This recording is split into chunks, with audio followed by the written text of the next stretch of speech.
Good afternoon. Welcome to Beyond the Fundamentals. It's good to see you here today. There's already some folks viewing and in the chat. It's always good to see you. We've been putting out a lot of Calvinistic information lately. So if you are new to Beyond the Fundamentals is a little different than what you might expect from a typical ministry or typical Bible study kind of thing, which is not exactly what this is, but it is designed to be helpful. If you like what's going on at Beyond the Fundamentals and you would like to see more of what's going on here, we invite you to support financially. There's 5 different electronic ways that you can do that. The more we are supported, the more we can do. I have a 9-to-5 job just like everybody else. I work for a healthcare company doing cybersecurity compliance.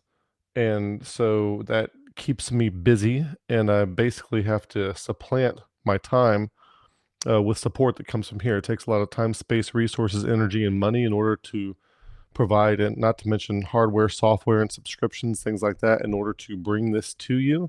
So if you appreciate that and you benefit from it, consider supporting financially. We are also on social media.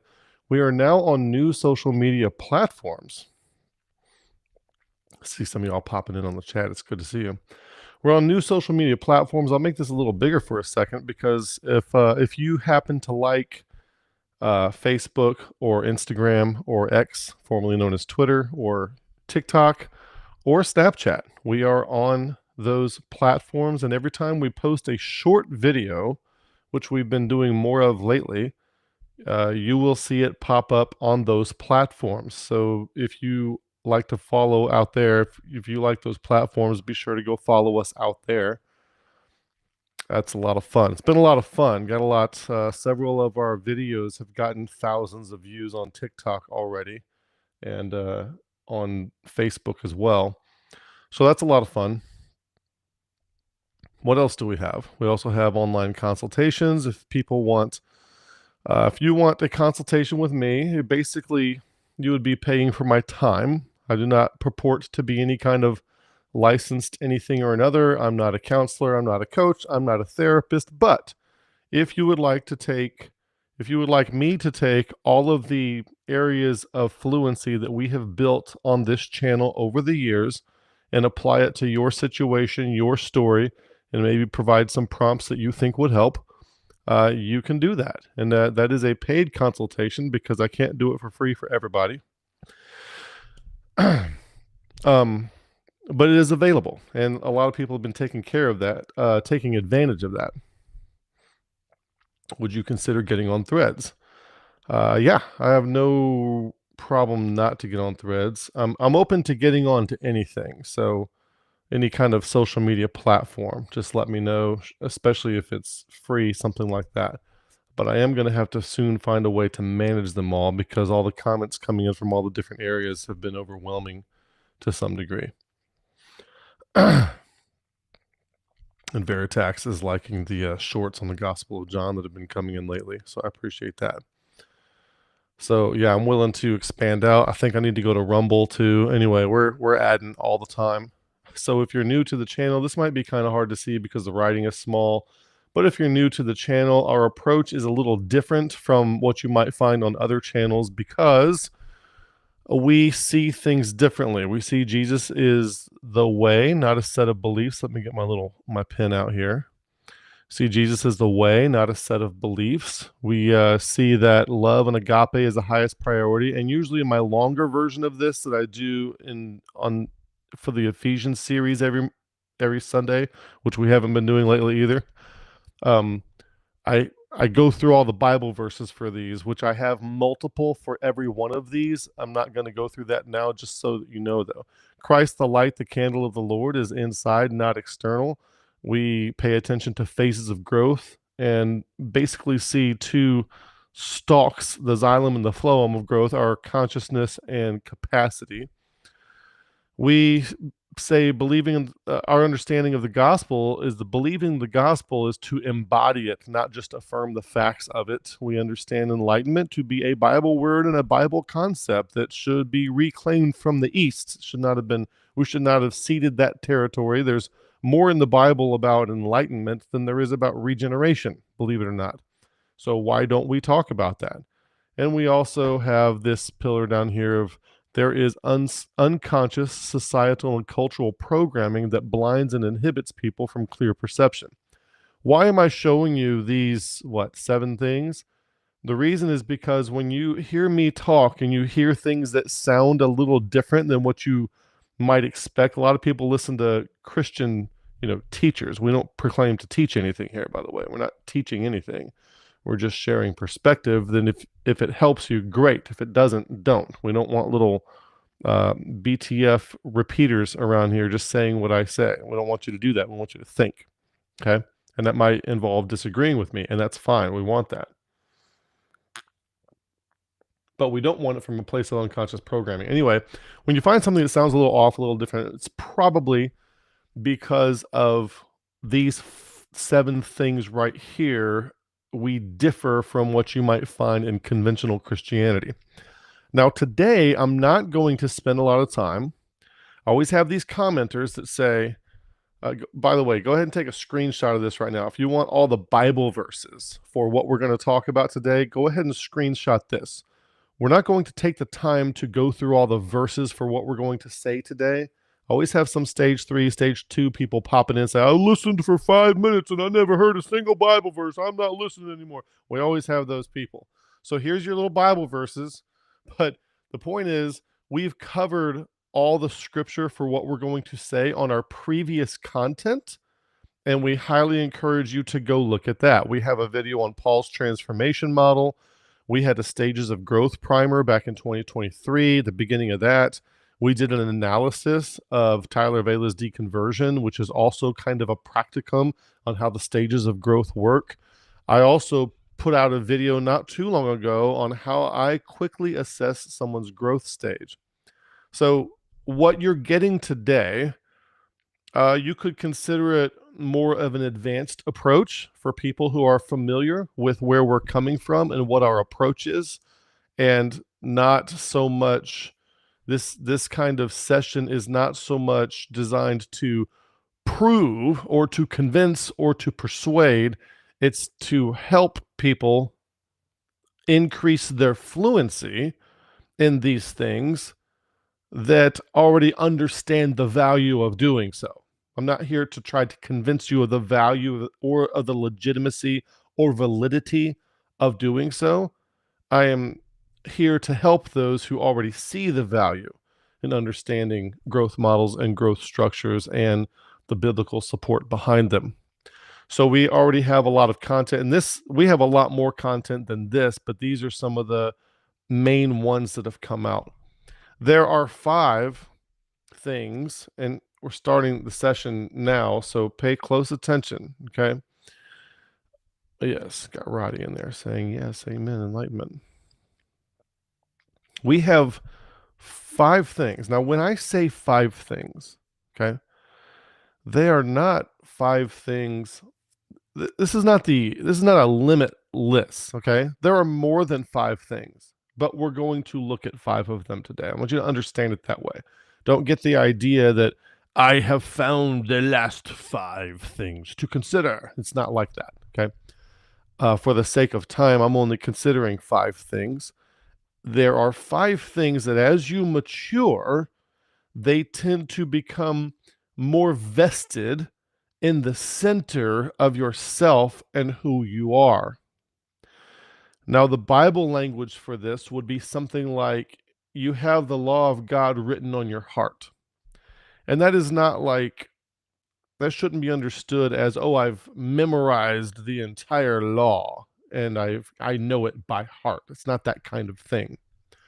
It's like your motivating function of the innermost parts of your being are completely in attunement with the Spirit of God. It's more something like that.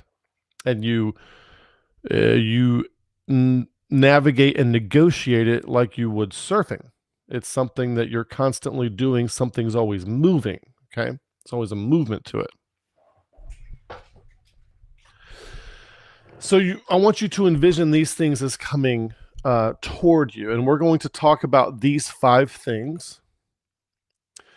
And here's a little graphic, a little cartoon girl here, and you can see these 5 things, and sometimes a little graphic can help you understand or make it stick in your brain a little bit better.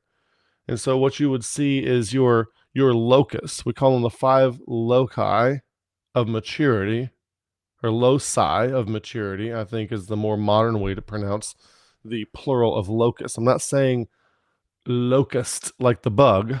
I'm saying locus like location. Okay. And basically, the less mature you are, take each of these 5 things. The less mature you are, let's start with authority. Which direction do we go? Authority. And then we'll go to blame and responsibility. Your authority, your sense of authority is external to you. It's parents, it's something else. And we'll go through each one of these. Your sense of blame, whose fault is it? It's always something else. Your sense of responsibility, they should fix that. There's always somebody else who should be doing something about the thing that's wrong, but not you. Validation, you always need a pat on the back, recognition, praise, and control. There's something other than you that's in control of everything, and you are subject to it, okay? The less mature you are, the more external these things are to you. The more mature you are, the more centralized these things are to you, okay?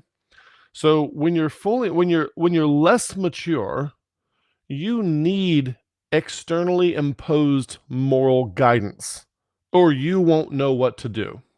And you will do stupid, dumb things, and you'll get yourself in trouble, and you'll wind up in prison or dead before you can even develop wisdom.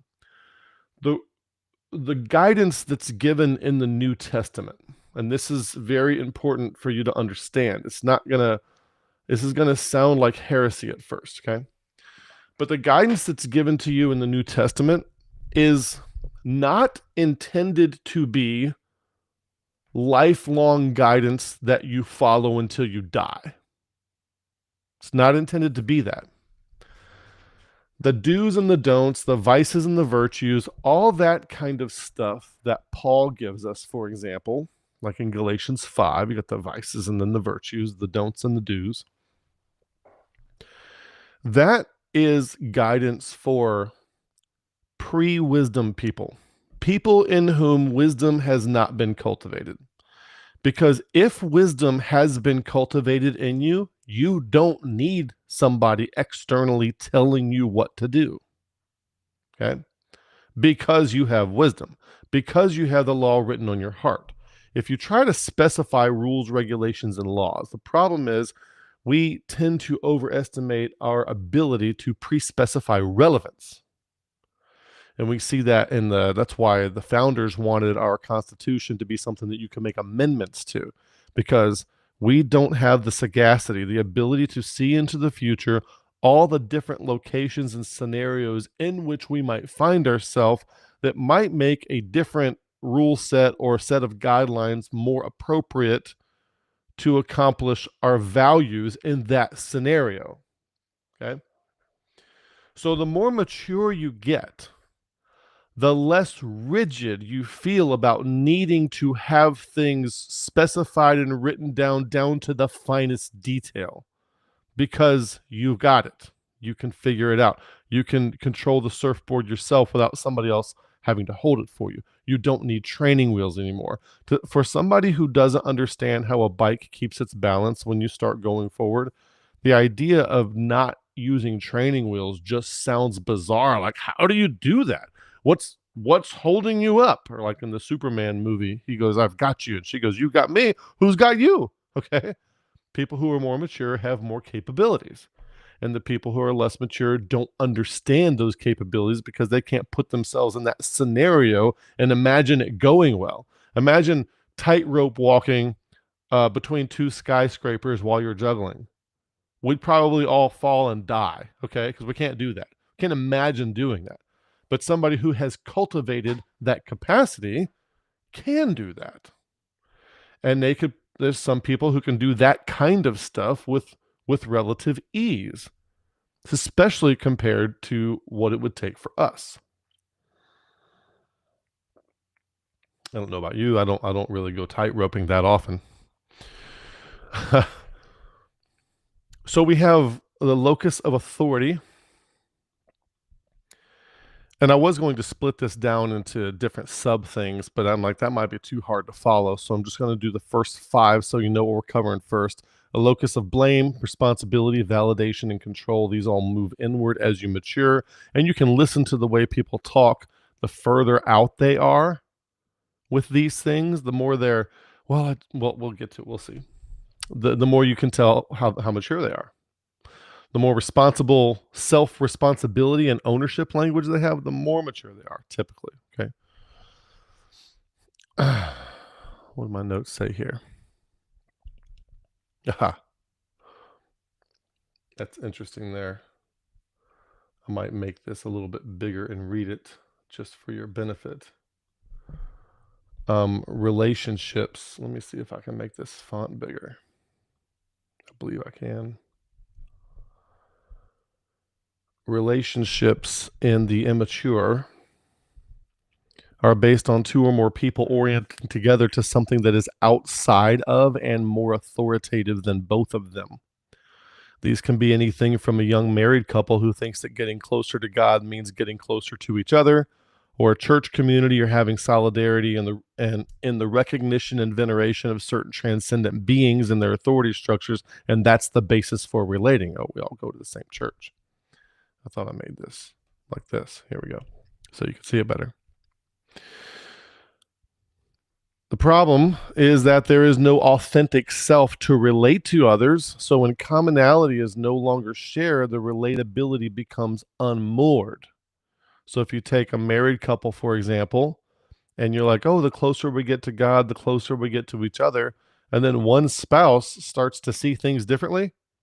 The other one feels insecure because they feel, oh, the more they get away from my idea of God, the more they get away from me. They actually feel that in their body, even if they can't put it to thoughts in their head.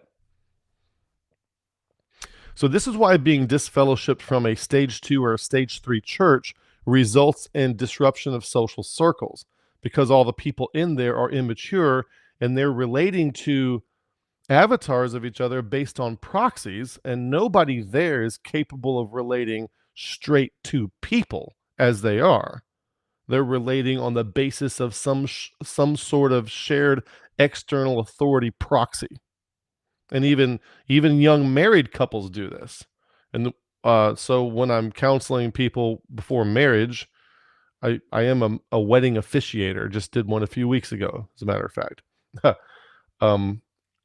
So when I'm counseling people before marriage, one of the things that I tell them, we all know that you're going to change over time. And so you're going to be like 5 different people before you die, that sort of thing.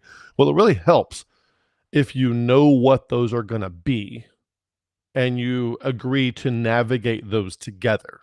You're going to change drastically if you want to stay together.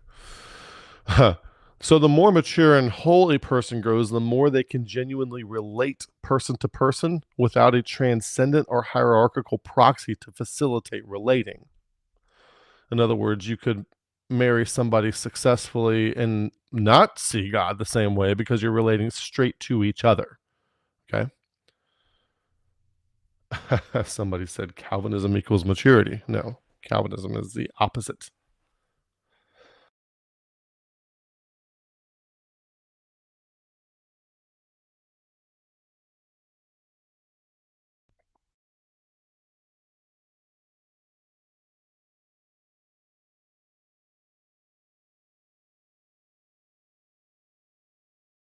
Sorry about that. I'm overcoming a little bit of cold here. Just got to remember to mute and unmute at the right times. We will see in a few minutes, I'll let the cat out of the bag, that Calvinism and the things that it thinks it's against, like provisionism and free grace and dispensationalism, they are all inside the bounds of external, of unconscious programming, and none of them are mature. Okay. Making a lateral move outside of Calvinism could be a step toward becoming metaparadigmatic, but it is not necessarily a vertical move. Okay, you're still immature even if you leave Calvinism.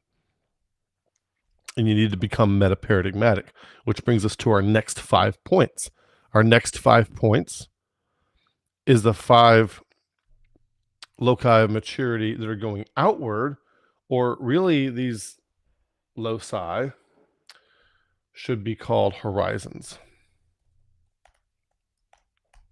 Sometimes when I copy and paste slides for templates, I forget to change everything. So what's going to go outward? There are 5 things that go inward, and these 5 things will go outward. Now, my graphic for this one isn't quite as spiffy. But you see these things move outward, such as perspectival capacity, agentic capacity, curiosity, and that goes hand in hand with epistemic humility. Your scope or footprint of awareness. And when we look at the scope and footprint of awareness, we are looking at both spatially, like geographically. Look at your house, your town, your city, your county, your state, your country, the world, the solar system.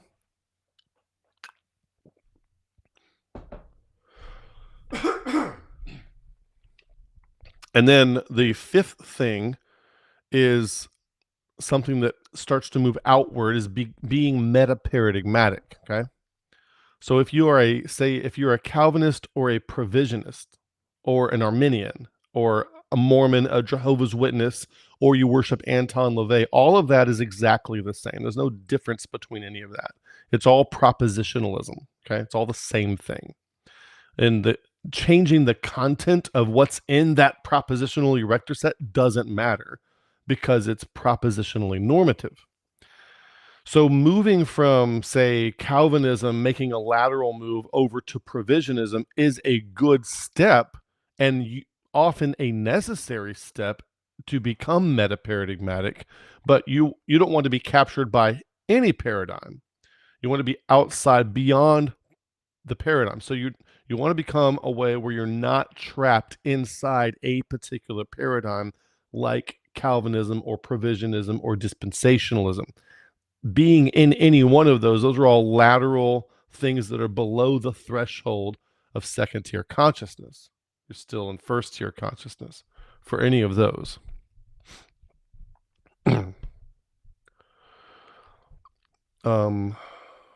Do we have any admins out there?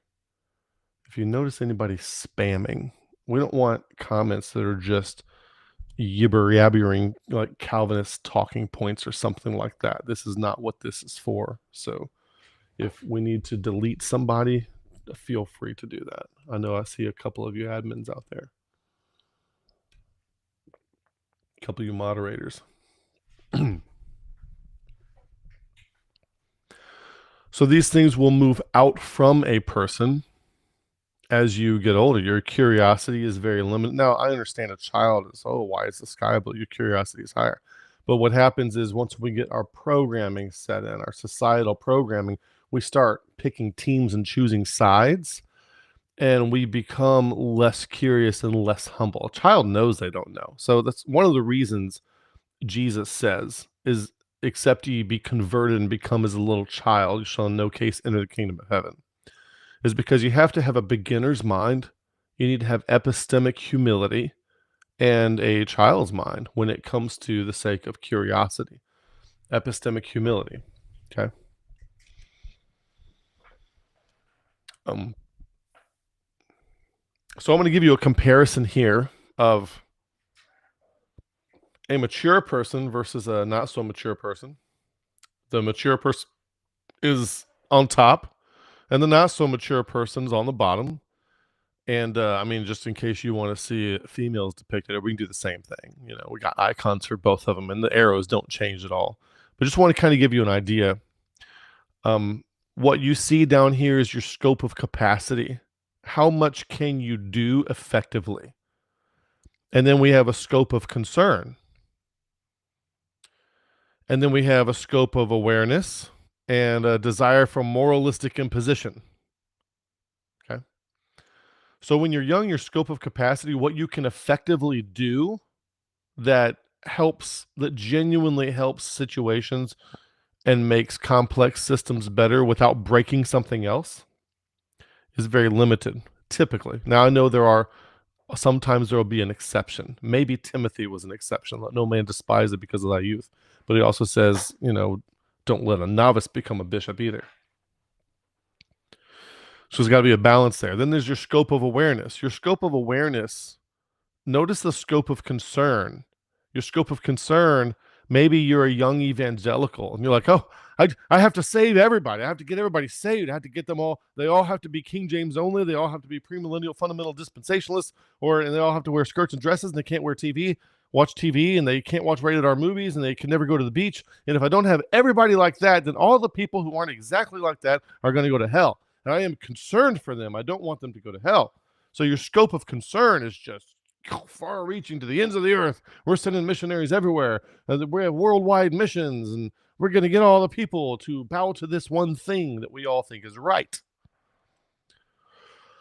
Your scope of concern is overinflated well beyond your scope of capacity. You're concerned for people with a concern that probably isn't legitimate and probably isn't right, and your ability to actually do something about it is very much limited.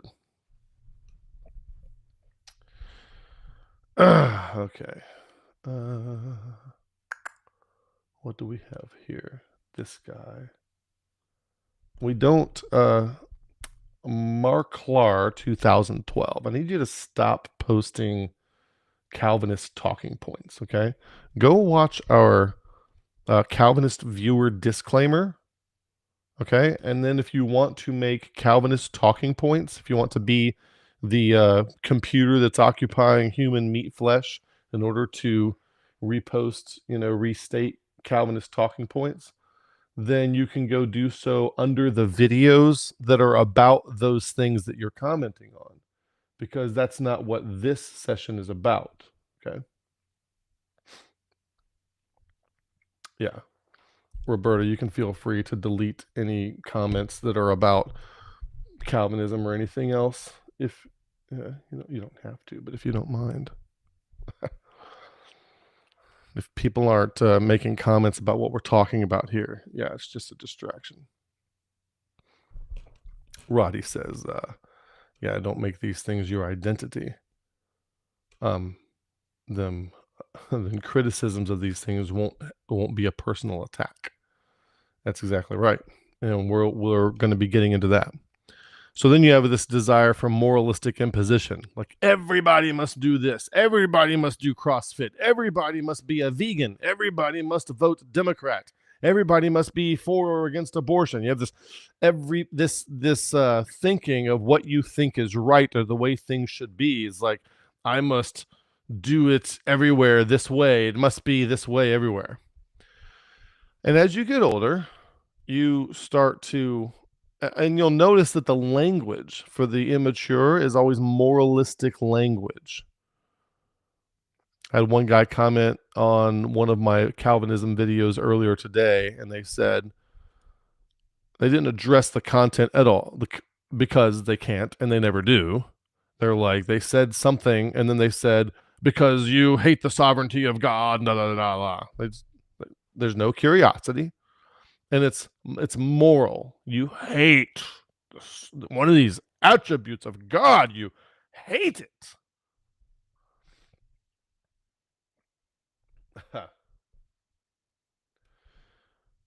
And so, you can tell when people talk. They'll have moralistic things. Like, people think they should have the right to choose their own wives, but don't think that Christ should have the right to choose his own bride. The way they frame things like that, moralistic framing, like, so Spurgeon was very immature. You go up to a mature person and their scope of capacity has grown a little bit. Their scope of concern is dialed back because they realize what they probably are not capable. So in other words, your scope of concern and your scope of capacity as you get older become more commensurate with each other. You are concerned for the things that you can do something about. Okay. So your scope of concern probably a little bit outside your scope of capacity, because you can notice a need that you might not be able to do anything about, but you also don't have this inflated sense that you can fix everything. like the younger folks do. Oh, I've got the answers for everything. I can fix everything. When you get older, you actually can fix a thing or two, but you dial it back, and and then your scope of awareness, which was very narrow and short down here, tends to grow out. Like, oh, if I'm, and this could be both in distance and in complexity. Down here at the bottom, this could be either years or miles. Just example, doesn't matter. Just how far back you can look, how far forward you can think, how far around yourself you can consider. What are you doing right now that affects the people in Japan? You know, who knows what's going on. And this matters importantly for matters of complexity, because oftentimes when you fix one thing, you're harming something in another area that you didn't intend to harm. For example, there was a campaign one time where they was going to eradicate malaria, and they were going to save so many lives by eradicating malaria in a particular region. Well, what they did killed all the mosquitoes. It disrupted the food chain. That resulted in the crops all dying, and then more people died from starvation than would have died from malaria. You see the problem? Okay.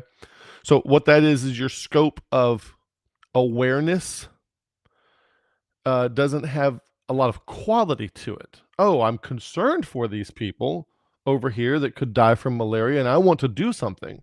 But that concern lacks the quality to be very helpful.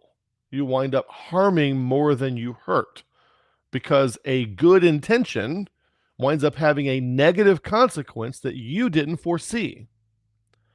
And that's the problem with complex systems. So let's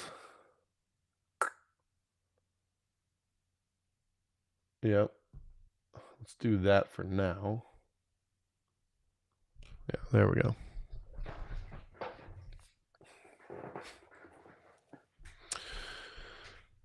So think about, those are some things to think about: scopes of awareness, scope of capacity, scope of concern, scope of moralistic imposition. And the less mature somebody is, the more moralistically their language is laced. Okay. And if you're Calvinistic, you'll notice from all the stuff that we had to put away, these comments that we had to delete from some of these people already in the comments section, they're moralistically laced. You're morally inferior if you don't agree with them. You're morally superior if you do agree with them. That's the implication. And that's an indicator of lack of maturity. Okay. I know people who they're about in this stage down here, and they're all concerned with what other people should do, what people should eat, and how often they should drink water. I mean, there's different ideologies for different people. And when you're going through that ideological phase, you could be uh, green stage 4 cancel culture, ideologically possessed. I mean, there's all kinds of different ways to be ideologically possessed.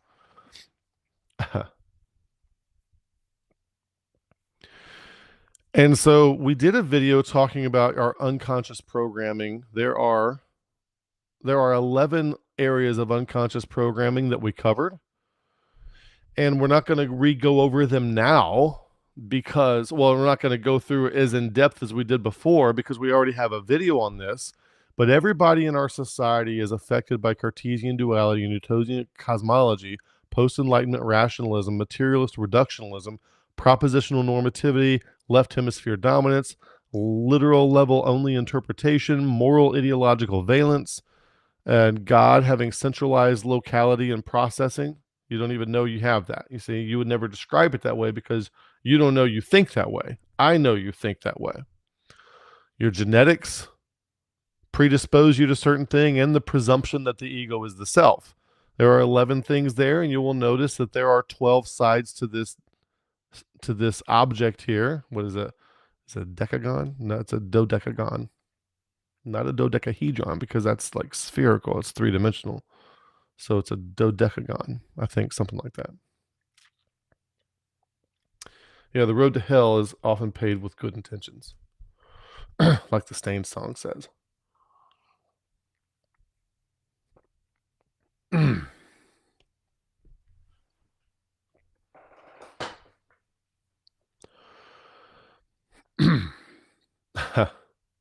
This is an interesting comment here. There are not too many people I can actually openly converse with these days. It's been strange. Like, have to put on a different person just to get along and interact with fake reality.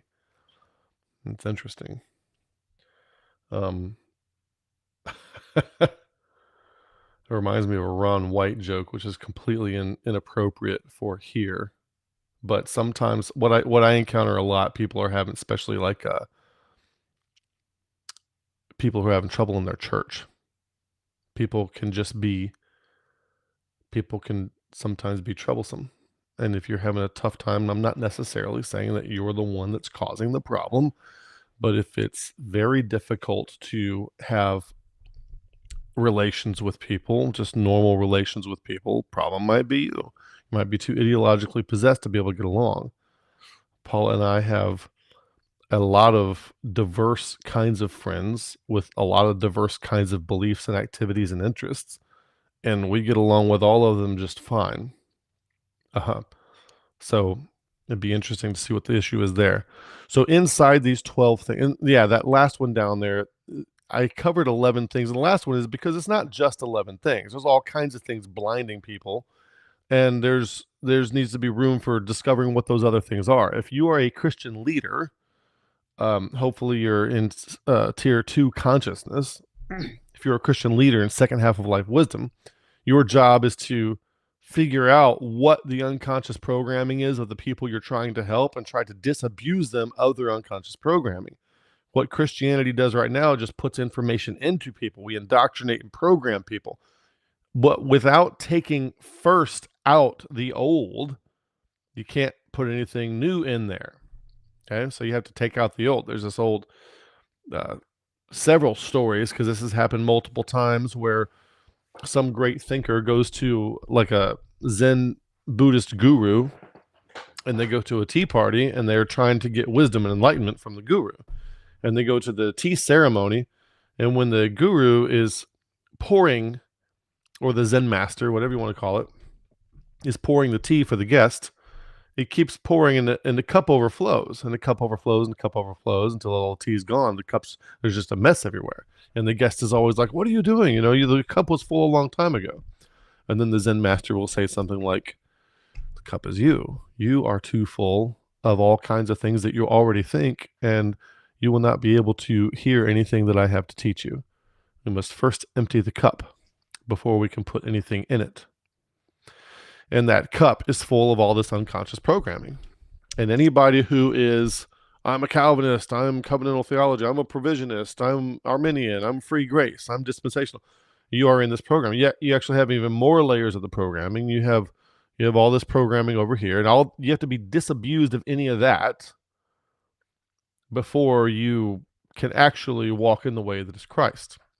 That's why on some of these diagrams, I actually specify down here, evangelism cannot happen in here. People will say, "Well, that church is wrong, but at least they're sharing the gospel." Getting people to side with a team inside the conscious programming is not winning them to Christ at all. Has nothing to do with it. And I also want to point out that debate doesn't make any sense. Once you realize how truth does not fare well in a rivalrous debate situation, because truth, when you're saying something, by definition, most people are not outside here. They are inside the unconscious programming. And if you have a debate, the debate is going to be judged by people who are inside their unconscious programming. And so they are going to misevaluate things that do well in a rival, like ideological memes that do well in a rivalrous debate scenario are not true with a capital T. And the things that are true with a capital T aren't always intuitive, and certainly aren't graspable by those who cannot see. They can't see clearly.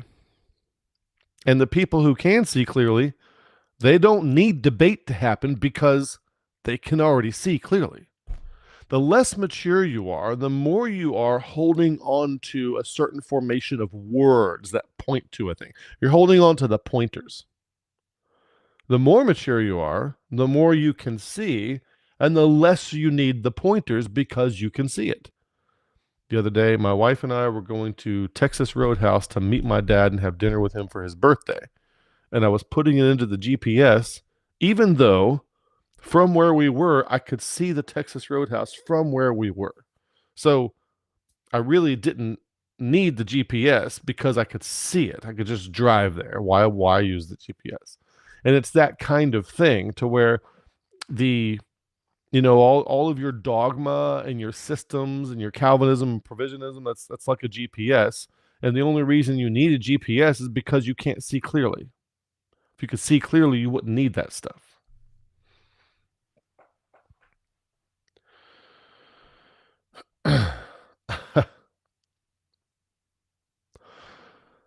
So I hope that makes sense. The reason debate is counterproductive is because the jury is effectively impaired.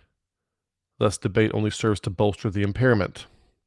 So the unconscious programming is a very big deal. Exegesis and exposition cannot actually happen in here. So churches that claim that they're doing it and also have a statement of faith, it's just laughable. It's not going to happen.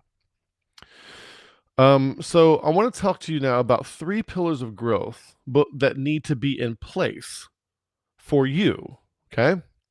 The first pillar is that you need to jettison some stuff.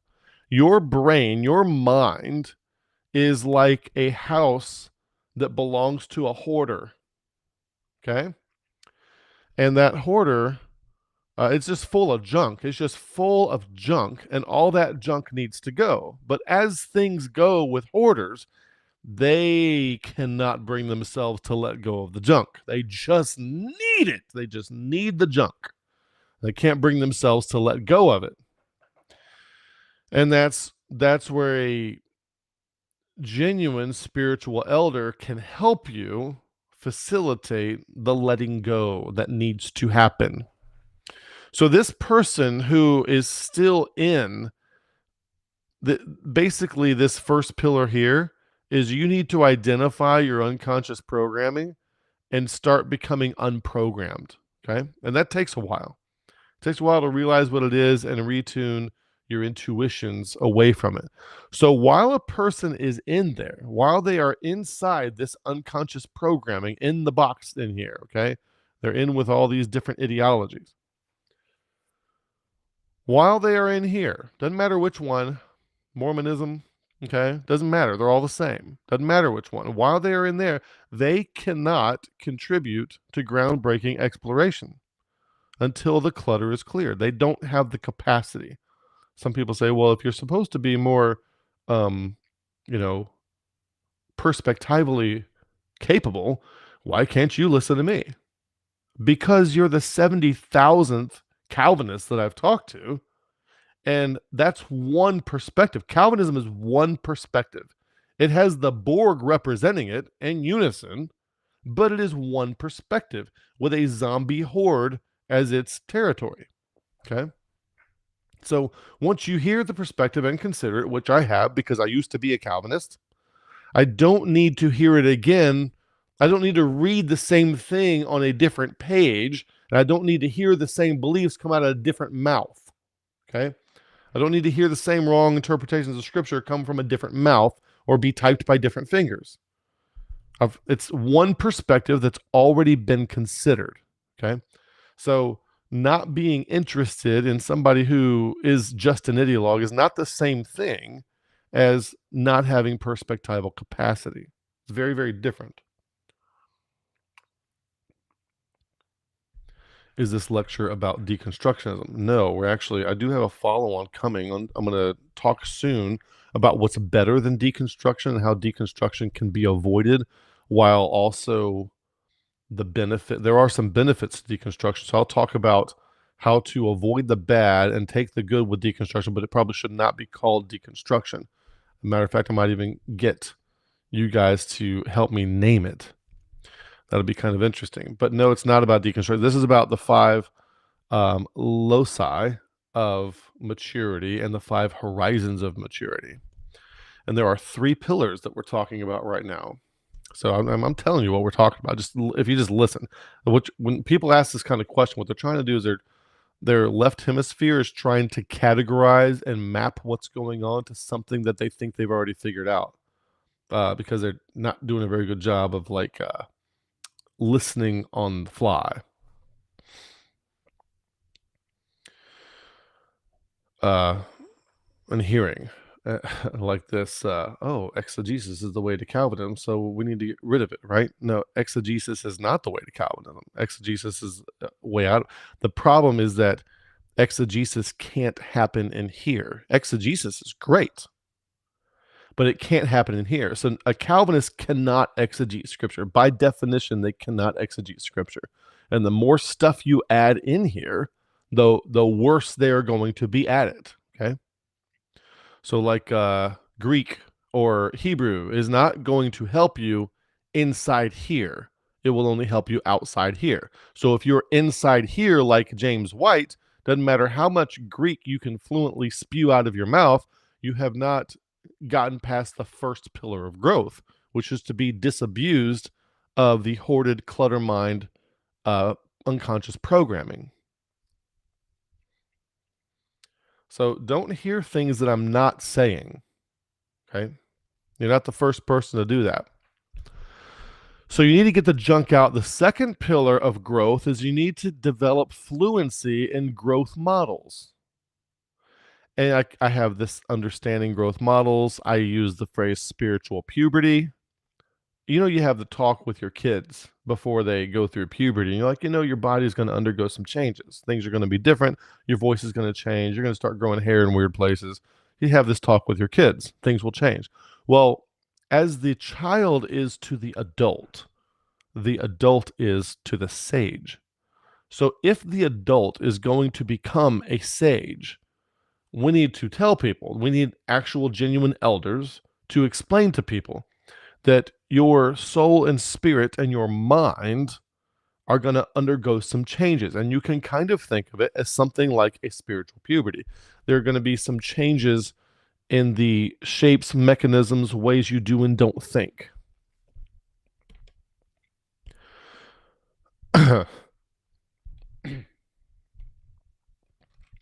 Yeah, this discussion is not about Calvinism at all. It's just Calvinism is a really good example of a very low level of cognition and maturity. So it's helpful to bring it up. So you need to understand expanding consciousness versus expanding capacity, knowing what growth looks like, knowing how to model it out for yourself, what kind of changes will you undergo, what to expect. And you can tell a kid in the second grade, hey, when you get to the ninth grade, you're going to be doing algebra. You're going to be doing this and this. Well, when they're in the second grade, they don't understand that. They're not there yet. They don't have the tools to do that kind of thing. But as they get up higher, they can. Know what will happen to you as you change. Without this knowledge, change will happen to a person and the new capacities won't be understood and they will be dormant. They will atrophy. You're not going to be developing them. And basically, it's going to be disruptive. You're not going to be satisfied with your church anymore. You're not going to know why. You're not going to be satisfied with your marriage anymore. You're not going to know why. There's going to be all kinds of changes, things that you change. You're going to want to suddenly do different things. You're going to have a midlife crisis. You're not going to know why. Okay. Understanding this kind of things helps you understand why. Okay. So that's very important to know. Second pillar. Third pillar is establishing clear personal goals. Like have something that is bespoke to you personally that you are aiming for that is only for you. Okay. Like if you're going to go be an Olympic athlete doing XYZ sport, like that's your goal. That's not my goal. So what you will do if we go to the gym together and I'm trying to get better at playing volleyball and I'm doing workouts that help with that, but you're trying to get better at doing something else like sprinting, I don't know. Our workouts are going to be different. And it's not that one's good and one's bad. It's just tailored to our goals and needs. The less mature people need standardization everywhere. They can't understand something be tailored to goals and needs. Okay. When I talk about being able to break rules or no longer needing the rule book, people think that I'm advocating like breaking all the rules or licentiousness or having license to sin. And it's actually kind of the opposite. Okay. When you're a kid, you have a template way that you're doing things. When you're younger, you have a template way that you're doing things. But if you're striving to do something with intensity, like say you're going to become an Olympic sprinter, you're probably going to have much more stringent rules on yourself, a much more stringent path to accomplish this thing. And maybe one or two of the things you're doing to make that good would be breaking the rules if you were just trying to be normal, or if you were trying to optimize for something else. If you're optimizing to run 26 miles and you're optimizing to sprint 400 meters, those are two very different kinds of conditioning. And it's not that one's right and one's wrong. See, the independent Baptist where I grew up, like, oh, we can't have that. We can't have him doing this and him doing this. We need everything the same. Everybody got to follow the same thing. It's like, well, depends what you're going for.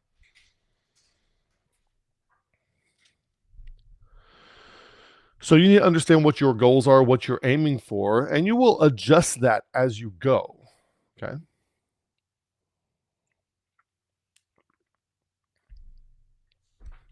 So those are the three things you need to work on. And we're going to talk about those real quick. These three things. Removing what blocks your growth. Before any meaningful growth can occur, a person must shed unnecessary unconscious programming, remove maladaptive patterns, dismantle inherited scripts, drop survival-based coping that once protected them but now imprisons them, release identity-level attachments that keep them stuck, like your Calvinism and your provisionism. This is the Exodus stage before the Promised Land, but you could choose a term, ways to envision this, okay? Could be like liberation or unburdening. Think about the hoarder's house, okay? That's what we're talking about over here, the first pillar. About this first pillar. Ways to envision this could be liberation, unburdening, clearing the ground, deconstruction, the healthy kind. There are different ways to deconstruct. There's a guy I listen to, I think his name is Cornthwaite, and it's actually helped me to distinguish what happened to me is very different than what happened to him, even though we see some things similarly. Excavation, disentanglement, unlearning, shed and release, freedom from work. It involves undoing learned programming. And the problem with that is you're unconscious of the programming. To you, it's just common sense. It's intuition. This viewpoint's bleeding off every page. That's what you think, but that's your programming talking. You don't even know what it is. Breaking free from constraints, restoring agency, leaving immaturity structures behind. So the problem with this first one, all this programming down here, when it comes to free will, people in here, in the box, that they actually don't have free will. They don't have free will. They're operating within constraints that make them almost 100% predictable. Like if I'm talking to a Calvinist, a Calvinist doesn't have any free will. So if I'm talking to a Calvinist and we start talking about, say, Cornelius, I know exactly what they're going to say. They could have never had a conversation about Cornelius ever before. But if they are a staunch Calvinist and they understand Calvinism, I know what they're going to say when I start pointing out observations from the text. I know what they're going to say. So they're not. It's like they're not even there. Okay. So we need to leave that kind of stuff behind. We need to get rid of that stuff. The second pillar, understanding growth models, kind of like understanding what kind of spiritual puberty you're going to go through after reaching adulthood at some point. The most neglected pillar in most people's development is not understanding post-adult growth models. If a person has experiences that outgrow their old container but has no model to interpret it, the growth becomes chaotic, repressed, and destabilizing. They wind up leaving church, getting divorced, losing their kids. All kinds of stuff happen like that when they don't know what's happening to them. So you need to know what's happening to you. Why are you feeling more capacity, more compassion, more conflict, more paradox? Why does my old worldview feel too small? Am I progressing or backsliding? Exactly. Cornelius had opened eyes and ears of the work of the Spirit. That's exactly what they say. It's so funny. They came in and provided that. With Cornelius doesn't get saved till like chapter 10, verse 43, and that's backed up by what chapter 11 and chapter 15 say. But Calvinists have to get him. They have to get him a little saved. They have to get different body parts saved, his eyes and his ears saved a little bit before he gets saved. That's every Calvinist does it. Every Calvinist gets Cornelius saved gradually before he's saved, because they have to, because they're ideologically motivated. You know exactly what they're going to say. Oh, God gave him ears to hear. Well, that's not in the text. You're saying that because your ideology requires to say that. Cornelius had opened eyes. Text doesn't say that. You're saying that as a post hoc rationalization of your ideology. Your ideology needs you to say that. And I have said this to, if I've said it to one, I've said it to 100 Calvinists. Same conversation with every Calvinist. That's what they say. Bam, right there.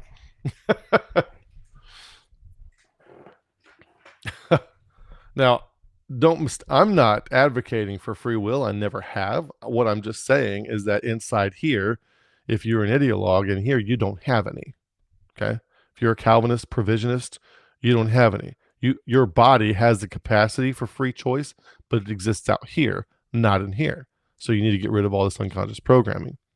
So the second thing we are on is, this is what allows transformation to continue rather than to collapse. You need to take charge. When I was in the military, we had an officer guidebook so you can map out your career and understanding growth. And they will always tell you, you're the only person that is most concerned about your career. Nobody cares about your career as much as you do. So you need to manage it. And that comes to your growth and transformation. Okay.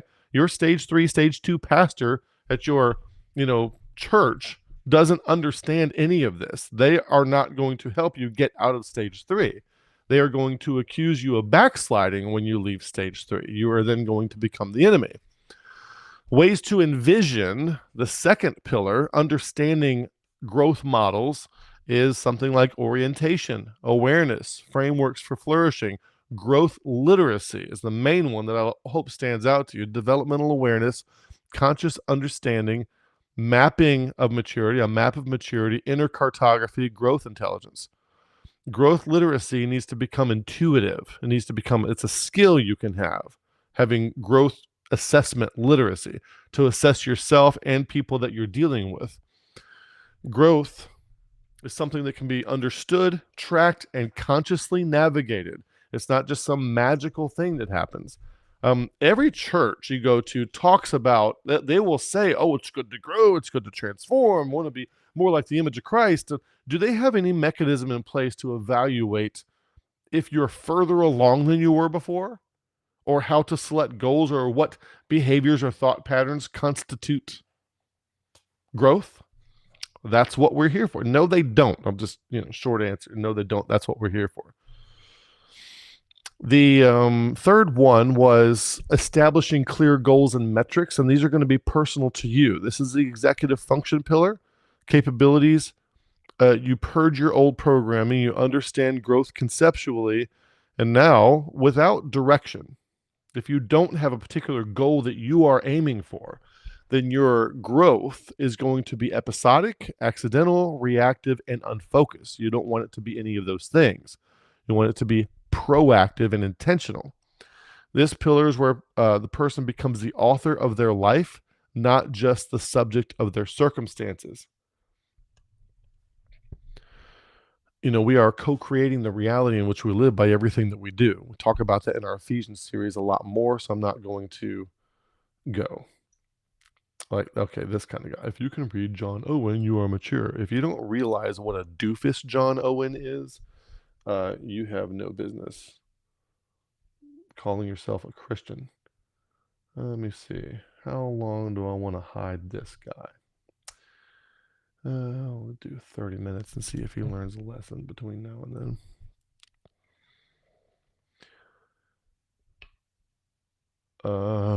Where are we now? So ways to envision this third pillar: intentional direction, purpose formation, mission crafting, personal governances, trajectory setting, deliberate development, goal stewardship, and self-authorship.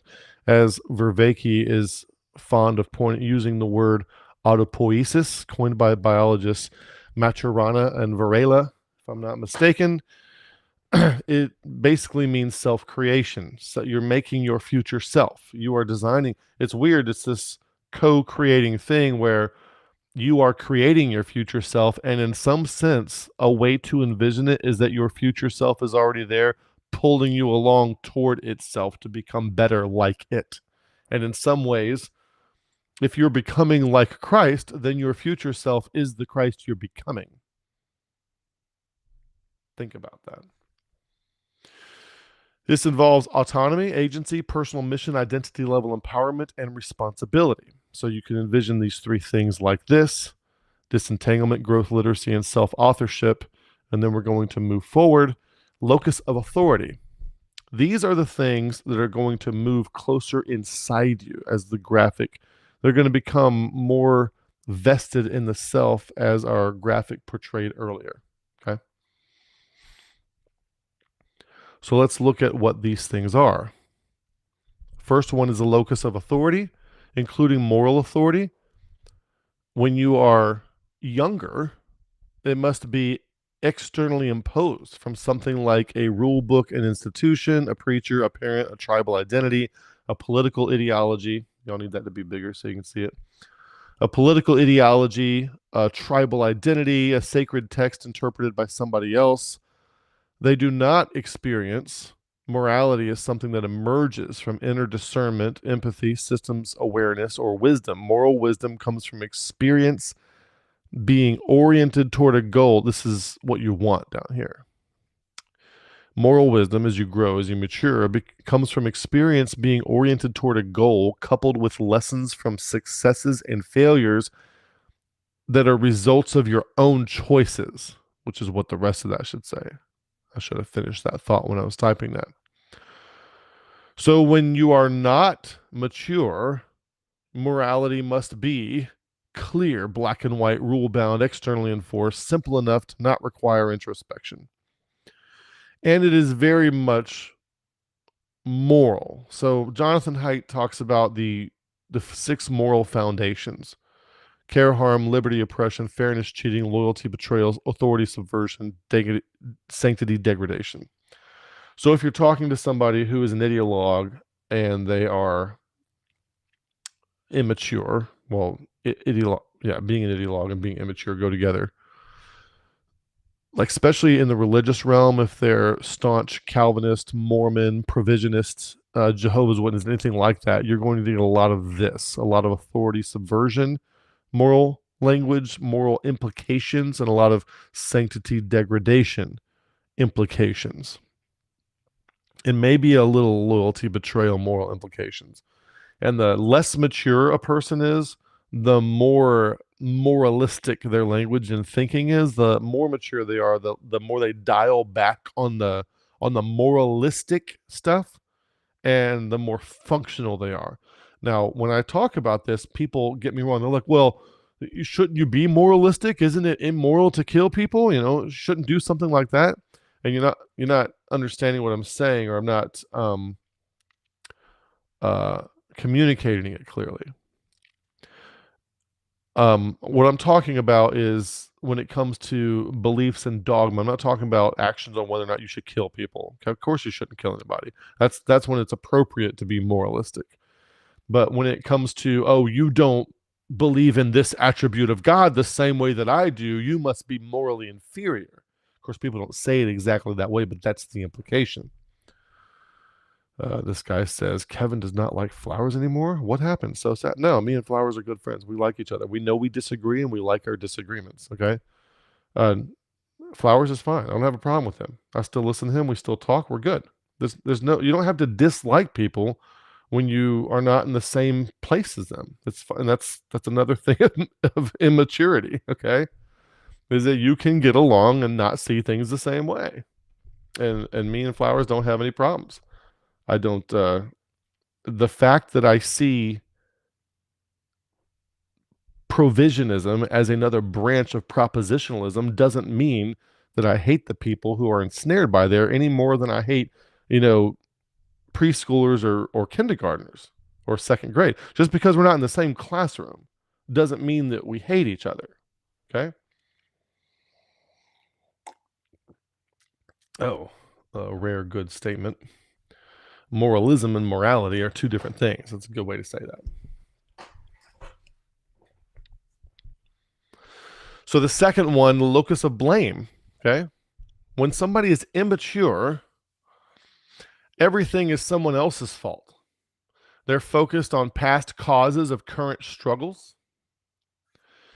And they might be external circumstances, their environment. Look at this neighborhood I lived in. Look at how I was raised. Look at all the jobs I've had. Everything is something else's fault. It's some kind of external thing. It's your parents. It's your religious background. It's that church we went to for so many years. It's the schools that I had to go to or didn't have access to. It's my socioeconomic situation. It's my immutable characteristics. Maybe your race, maybe your sex, maybe you're ugly. I don't know. Just whatever. It's something that's out of your control. Maybe it's your genetics, maybe it's your current or your ex-spouse. That's the blame for everything. So a less mature person is always presenting others with problems. There's no recommended solutions. No recommended solutions are adequate for them, and there's always an excuse for why solutions won't work. Even opportunities are met with complaints. So we probably all know somebody like this. And of these 5 things, 3 of them form a triad. Here's a little bit better graphic. 3 of them form a triad where blame and responsibility and control. So blame is like bad things are other people's fault. Responsibility is whether or not you decide to take up the mantle to do something. Okay. And then control, how much agentic control do you have on the environment and situation and the surroundings? So there are 2 different, you need to pay attention to this. There are 2 different types of problems you can have in your life. There are passive problems and there are active problems. If you have passive problems in your life, it's like, oh, they did this at work again. Oh, the water heater broke. Or there's just always something happening that affects you. And you are subject to all these things that are happening to you and you're reacting to them. Those kinds of people have a decreased sense of meaning and purpose in their life. But if your problems are all active problems, like I'm setting goals and I'm trying to reach them, I'm taking on this responsibility, I'm trying to fix this thing, I'm trying to make something better, trying to invent this thing, trying to do something good. People who have a higher ratio of active problems in their life than passive problems have an increased sense of meaning and purpose in their life. So that's important to bear in mind. Let's look at that's what we were just looking at there. Your immature posture. Problems are experienced as passive. Things happen to me because of circumstances, systems, and other people. This externalization increases the locus of blame, decreases perceived control, and prevents the adoption of meaning and responsibility. Passive problems produce a decreased sense of meaning and purpose because the individual has no authorship in the struggle. You want to have things in your life that you are the author of. Okay? A mature posture is problems become active, challenges, opportunities, and goals one voluntarily adopts and participates in shaping. The locus of responsibility becomes central and honest assessment of what part of this is mine to do, what part of this is mine to address. One of the things that I took up is I saw Calvinism as a huge problem in churches, and I also saw that how it was being addressed so far by people who thought of themselves as non-Calvinists wasn't sufficient. So that's why I decided, well, I'll try something. I'll put, because my perspective that I held wasn't being represented anywhere. And it's been a fun little thing. The locus of control expands, not controlling others, but exerting agency within the sphere one can influence. Active problems produce increased sense of meaning and purpose because voluntary struggle creates narrative coherence and personal authorship. Blame locks the person into passive suffering. Responsibility converts problems into chosen challenges, and control turns those challenges into purpose-generating action. Now, when it comes to blame, uh, the the the test case or the proof of principle for this is like the worst case scenario is probably Viktor Frankl. When you talk about somebody who has the right to blame all the externalities, he's in a concentration camp. For those of you who don't know, Viktor Frankl, he was in a concentration camp and he wrote a book called Man's Search for Meaning. And he advocated that you could retain meaning, dignity, and purpose even while in a concentration camp. And so if that is the case, what excuse do we have? Yes, the same thing about Helen Keller. So here we are, locus of responsibility. When something needs to be done, they first consider what they can do to improve the situation. That's where you want to be. You know, if you ever lived in a house where there are more than 3 people or so. When I was growing up, I was one of 3 siblings. There were 5 people in the house. And when I had kids, we had 4 kids. So there were 6 people in the house.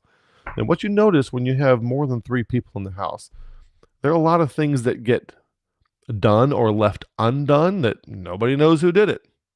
Or people keep walking by trash that needs to be picked up, or towels that need to be picked up, or trash that needs to be taken out, or dishes that need to be washed. It's just somebody else is going to do it. You see? You notice that kind of thing. This kind of stuff, these kind of people. I wish there was a way to. No, this is not an open theist Pelagian channel. But you are open theist and Pelagian for asking the question.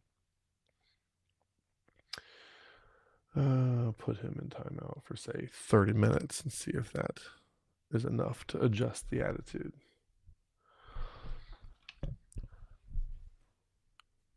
We have a video that talks about why Calvinists are more semi-Pelagian than anybody else. You should probably go watch that. We also have a Calvinist viewer disclaimer, so you should go watch that. Before making these, I mean, every Calvinist who's not familiar with this channel, they come saying the exact same things, which is like little robots, None of them ever had a original thought in their head. Alexander Solzhenitsyn said, original or intellectual thought is not imitative. And all a Calvinist can do is just imitate and parrot old talking points from other people that have already been said elsewhere, which we have already considered all of them and evaluated them all.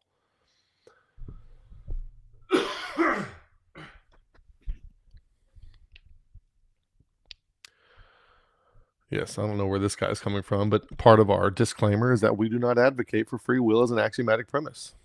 So, you're not stepping on our toes here.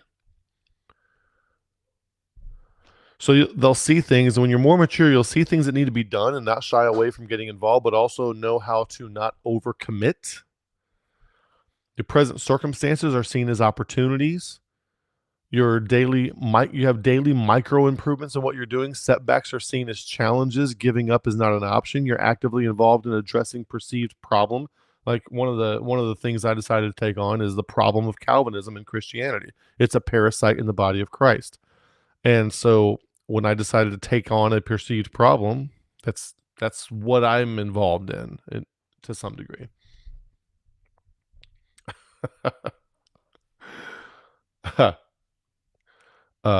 This guy says you cannot debunk Calvinism; it's too perfect. And I don't know if this is a joke person or not, but Calvinism has been thoroughly debunked years before you made that comment on this channel. Oh, same guy just banned his multiple accounts. Okay, we're just going to put him in timeout for 30 minutes too then. See, it's an example that's a good sign of immaturity. They can't come to a channel like this. There's no perspective. There's no curiosity. There's no perspectival capacity. They can't listen to another perspective. They have to map things down. Is this a this? What's I have 4 categories into which bad guys can fit. Which one are you? Okay. There's no curiosity. There's no perspectival capacity. They can't sit and listen to something. That's pretty funny. So the person who has a locus of responsibility, who's internalizing, they overcome adversity, they adapt to circumstances, they're resilient, anti-fragile, and even tropophilic. You say, what does tropophilic mean? It's the next stage after anti-fragile. It means that the person has gone beyond being, they're not just anti-fragile, but they thrive on uncertainty. The kind of person who could make money in a stock market regardless of whether it's going up or down, volatile, whatever. They're always making money. They just thrive on it. This is a good example here. This guy says, I came from New Age into basic free will theology, and through the Bible study went full Calvinistic. So what's he doing? He is over here inside the inside the programming. Let's see if I can remove these. I need an eraser. I don't even know what some of these buttons do. But they're inside their unconscious programming, and they're laterally hopping from one form of propositionally normative thing to another. Okay. From New Age to free will, like either whether it's dispensationalism or Arminianism or provisionism or free grace, okay, to Calvinism. It's like a frog hopping around on a lily pad, but he hasn't left the pond yet. Okay. And that's the problem. They go full Calvinistic. So one of the markers of maturity is to become meta-paradigmatic and no longer be subject to being inside a paradigm, which is where you are. So they assume. Oh, I need to get rid of that comment now. The internalized locus of responsibility assumes the prerogative to arrange relationships in beneficial ways and is not subject to relationships that are not helpful. I think one of the best, when it comes to relationships, especially marital relationships or spousal, whatever you want to call them, it would be very helpful if we used a word other than marriage. Like, I have a video already out there called Why It Can Be Confusing to Go to the Bible for Modern Marriage, because it would be clearer to you. You think I'm downplaying the Bible. I'm not. It's just that what's happening today and what was called marriage in the Bible are two very different things. Okay. And what's happening today, they should change the name of it to something like contractual pair bonding or something like that. Contractual pair bonding. And that way you would know that what's happening today in the government when you get married is not the same. It has nothing to do whatsoever with what is called marriage in the Bible. Two different things. And that would be very helpful for people to understand. And so when it comes to having relationships, instead of overlaying a role and a societal set of expectations onto the other person, you actually negotiate in new and fresh ways. Like, how do we want to structure this relationship? Who's responsible for what? Who's going to do this? Who's going to do that? You can negotiate everything exactly the way you want it. And you may not even realize that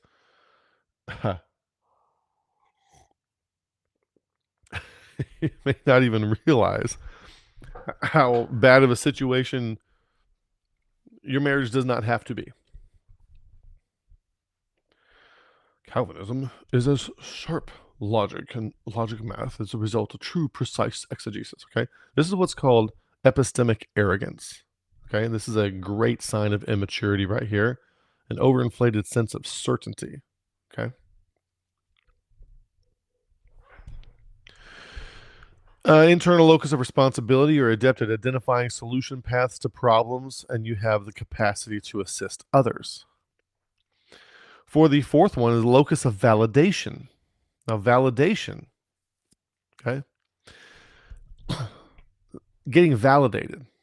For an immature posture, they will have a strong dependence on external approval, praise, reassurance to regulate the self-worth. It creates a reoccurring feedback loop instead of insecurity in which it creates a recurring feedback loop of insecurity in which lack of affirmation triggers defensiveness, people-pleasing, or performative behavior. Excuse me. Identity becomes entangled with ideology, moralism, or group belonging as a substitute for internal stability. Okay? When somebody needs external validation, what often happens is they get their identity entangled or enmeshed with like an ideology that's associated with an in-group. Okay? Because then they feel like they are part of something that is good and solid and historic and right and moral, and they're part of that. And that's now part of their identity. So then when you say something that exposes the error of that ideology, because their identity is entangled in it, they feel personally attacked and they get defensive. And they have to say defensive things. And it's their body and their limbic system starts to react the same way your limbic system would react if you felt like you were in danger.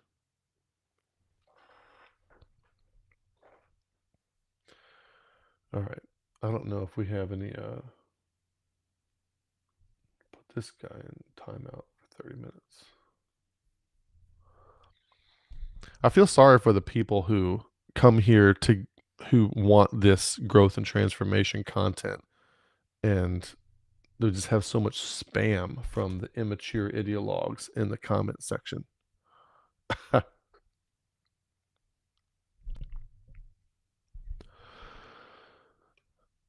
There's a practical exercise right there. A poor locus of validation makes for some terrible middle managers. Yes, this kind of stuff is very important. Me and Paula discuss this kind of thing all the time. We discuss our coworkers and everything. We kind of have people figured out where they are on some of these matrices. So it has a business application. It has a work in a business application for sure. So your mature posture is when you're growing the ability to self-validate through internal standards, integrity, honest self-assessment. A stable identity increasingly decoupled from externalities like Calvinism or Provisionism or the Republican Party or the Democrat Party. Solitude becomes enjoyable rather than threatening. Emotional volatility tied to others' opinions diminishes, enabling grounded decision-making and rational clarity. Security no longer requires others to comply with one's ideology or worldview. So when somebody comes into the chat and there's a bunch of people here who don't share my worldview, they feel insecure. And so they have to poke the bear. They have to do something about it. They have to try to reestablish security. They're really reassuring themselves. When they denigrate other people's viewpoints or what they think other people's viewpoints are, they're really trying to establish security for themselves. Chronic external validation seeking, like you see in cluster B patterns, narcissism, borderline personality, histrionic, it can reflect arrested development, a reminder of why cultivating an internal locus of validation is essential. One thing Paula and I noticed, Paula and I had developed a fluency in these kinds of things where we can spot people who need external validation pretty quick. Oftentimes within just 3 minutes of meeting them for the first time, we kind of have them, okay, they're on that train. They're on that train. They're on that frequency. Kind of figure it out. And it's not in a judgy way, but just so that we know what we're dealing with. You can't help but develop fluencies. It's like if somebody showed you a billboard with words written on it, you couldn't help but read them. Okay, there they are. They're just there. And so with some cluster B patterns, a child needs a lot of external validation. So when you have cluster B personality disorders, it's like those emotional components of the child never matured, and it stays immature. And that's how you get your borderlines and your narcissists, that sort of things. I need to probably blow my nose here so I can keep talking.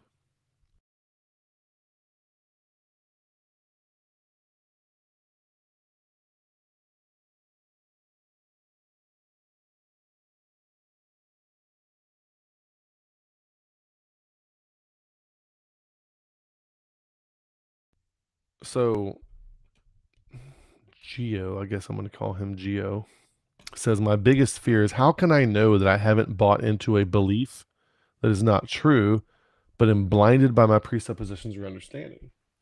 Well, that is, knowing that is a developed sense that occurs over time. But most importantly, having the concern, I don't like the word fear, but having the concern is a good sign, and it can lead you to epistemic humility, willingness to hear other perspectives and not moralistically debase other people for having other perspectives, and also being willing to grow.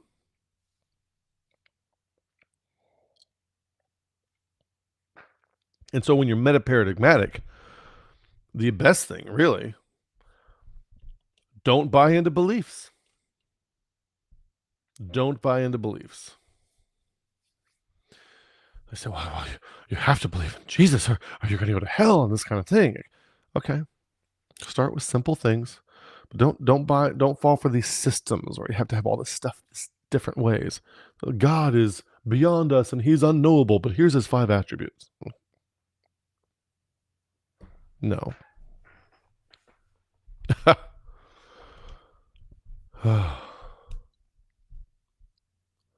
Locus of control.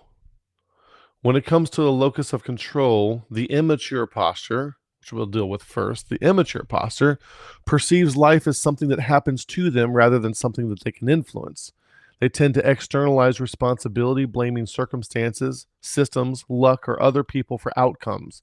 They exhibit low agency, waiting for rescue, permission, or ideal conditions before taking action. They're easily overwhelmed by complexity because external forces feel dominant and unmanageable. A mature posture, thought I took that comment down to make the screen easier to see, recognizes, a mature posture recognizes and embraces the sphere of influence that they do possess, the choices, habits, responses, environment, and shaping behaviors. A mature posture acts proactively rather than reactively. It sees setbacks as adaptive challenges instead of personal attacks.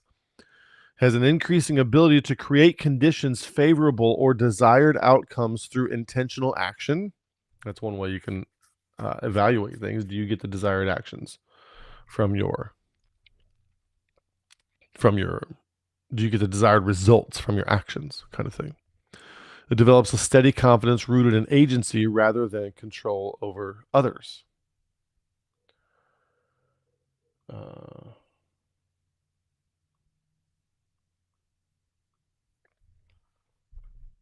Growth in this locus of control allows a person to move from passivity toward authorship of their life, replaces helplessness with empowered stewardship.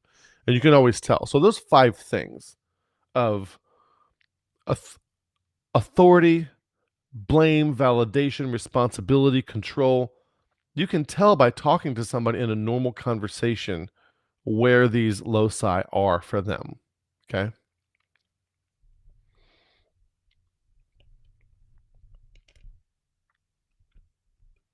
So now we're going to look at the 5 horizons, the 5 things that should be expanding as you grow and mature.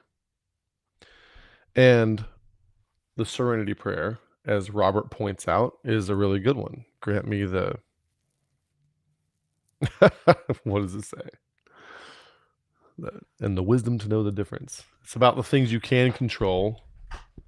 Something like the grace or the peace to tolerate the things you can't control, and then the strength to exercise control where I need to, and then the wisdom to know the difference. Something like that. I forget how it's worded, but yeah, serenity prayer is good. What else do we have? I'm looking at comments. Some people are still posting stuff that has no business. They have no business posting because it has nothing to do with what we're talking about here. If you have a message to say, if you have a message to say that you're trying to use our comment section to say your message, or actually the message that you're parroting, go start your own channel and say your message there. This comment section is for people who are listening to this content and are interested in discussing this content. So if you're here, please be mature enough to do that like a big boy. Okay. So the first thing that expands outward is your expansion of relational awareness, your perspectival capacity. In every development model, spiral dynamics, Fowler, all the things, the ability to genuinely enter another's frame is the first outward expression of the self. This includes theory of mind, empathy, dialogue capacity, perspectival pluralism, and differentiated communion. This starts off as a child. If you hold up a ball, now I have some balls over here, but they're not what I'm trying to show you. But I will show you nonetheless. I have a, well, I shouldn't use a green one. It's no fun. It just disappears. I'll do a yellow one and a blue one. If I show you a ball that say yellow on one side and blue on the other side, if I turn it to where you see the blue side, if you're somewhat mature as a child, you would be able to deduct that I'm seeing the yellow side. But then if I turn the ball around and I show you the yellow side, you would be able to see the yellow side. You would know that I'm seeing the blue side, right? So and then this grows with increasing complexity. A less mature child, when they see the yellow side, they think you also see the yellow side. They can't understand that somebody else can see something different than you, and they're both okay. It's okay that I see the blue side and you see the yellow side. So when you're talking to somebody who's an ideologue, an immature person cannot understand the concept of understanding a point of view that you also don't buy into and identify with. They think that understanding is believing. So, and that's why they can never steel man an argument as opposed to straw man an argument. And then when you don't believe their perspective, they think you don't understand it, because to them, understanding and believing something go together. They can't conceive of them being two separate things. So tedious.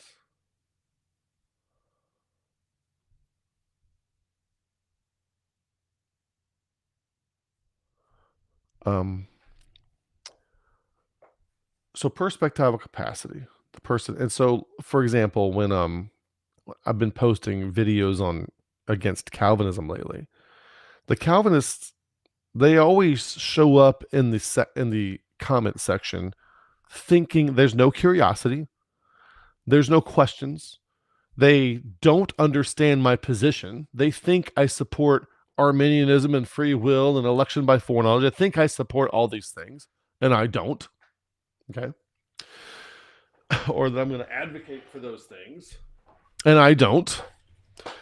They don't ever. They have an inability to understand somebody else's perspective. They don't even ask. They don't care. They can't hear it when you try to share it. They just fire things at you that map you into something that's pre-known to be bad.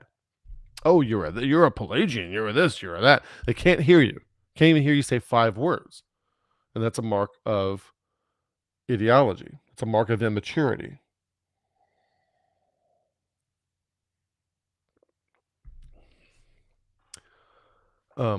J 3127 says, hearing you read, a mature posture of locus of control reminds of Viktor Frankl. Yes, it should. I don't know if we did talk about Viktor Frankl just a few minutes ago. And I don't know if you joined us late or if you didn't hear that, or if you did and that's why you're commenting. I don't know. But yeah, Viktor Frankl for sure. So your perspectival capacity is you have the ability to, first of all, you're not, well, we'll talk about metaparadigmatic, but you're not identified with any particular. You see these guys in the comments, they think that if you're not a Calvinist, there's something wrong with you. That's what's wrong with you. You left Calvinism. No Bible, no God, just vain, empty philosophy. I mean, they're moralistic.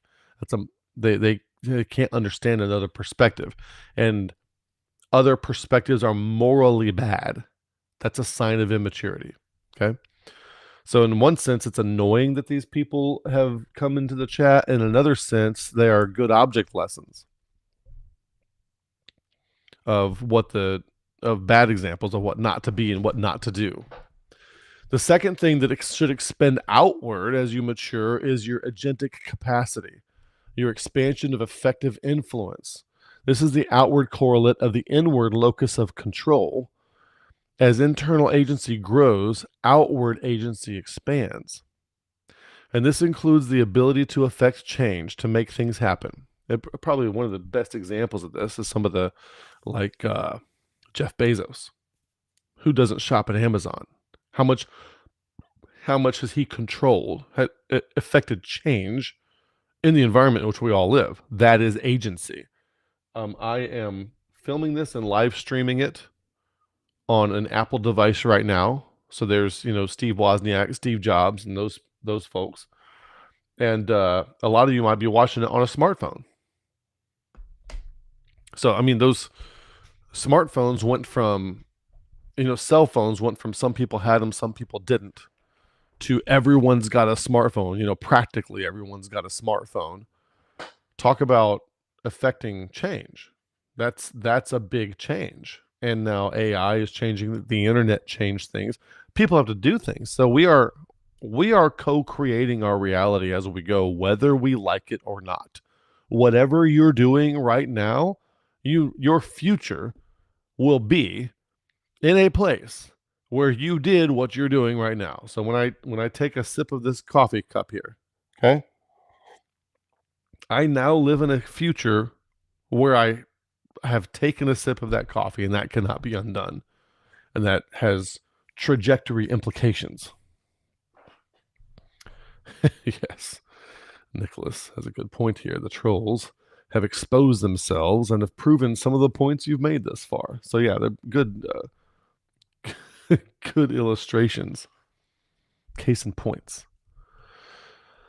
So you're going to have active problem solving, leadership capacity, responsibility for outcomes, increasing spheres of influence with agentic capacity. And the third one that goes out is your curiosity. And these are in no particular order per se. This is your expansion of epistemic openness, and this goes with epistemic humility. Now, this should not be, when it comes to humility, we should never confuse humility for self-deprecation. I'm so sinful and I'm so worthless. God should never reach down and save a poor wretch like me, okay? That's self-deprecation. And when you say that, if you're saying it in accordance with an ideology like Calvinism, you are presuming, like somebody said in the comments, Calvinism is perfectly right. It's like math. That is epistemic arrogance. You think you have absolute certainty, and of all people, you've identified the ideology that's got all the certainty. Of course you did. Okay? They have no curiosity. They have no... So epistemic arrogance and false humility, self-deprecation, I'm so worthless, they go together. So when someone starts deprecating themselves because their ideology requires it, it is actually epistemic arrogance. It's one of the most arrogant things they can do. And it's the whole Dunning-Kruger effect, that kind of thing.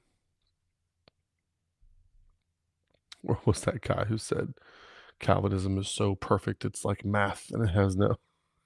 That's the dumbest thing. I can't believe these people who write these comments. I can't believe they're either like real people and not just like fake accounts or something like that. I mean, these people, they shouldn't be allowed to go to the grocery store unsupervised.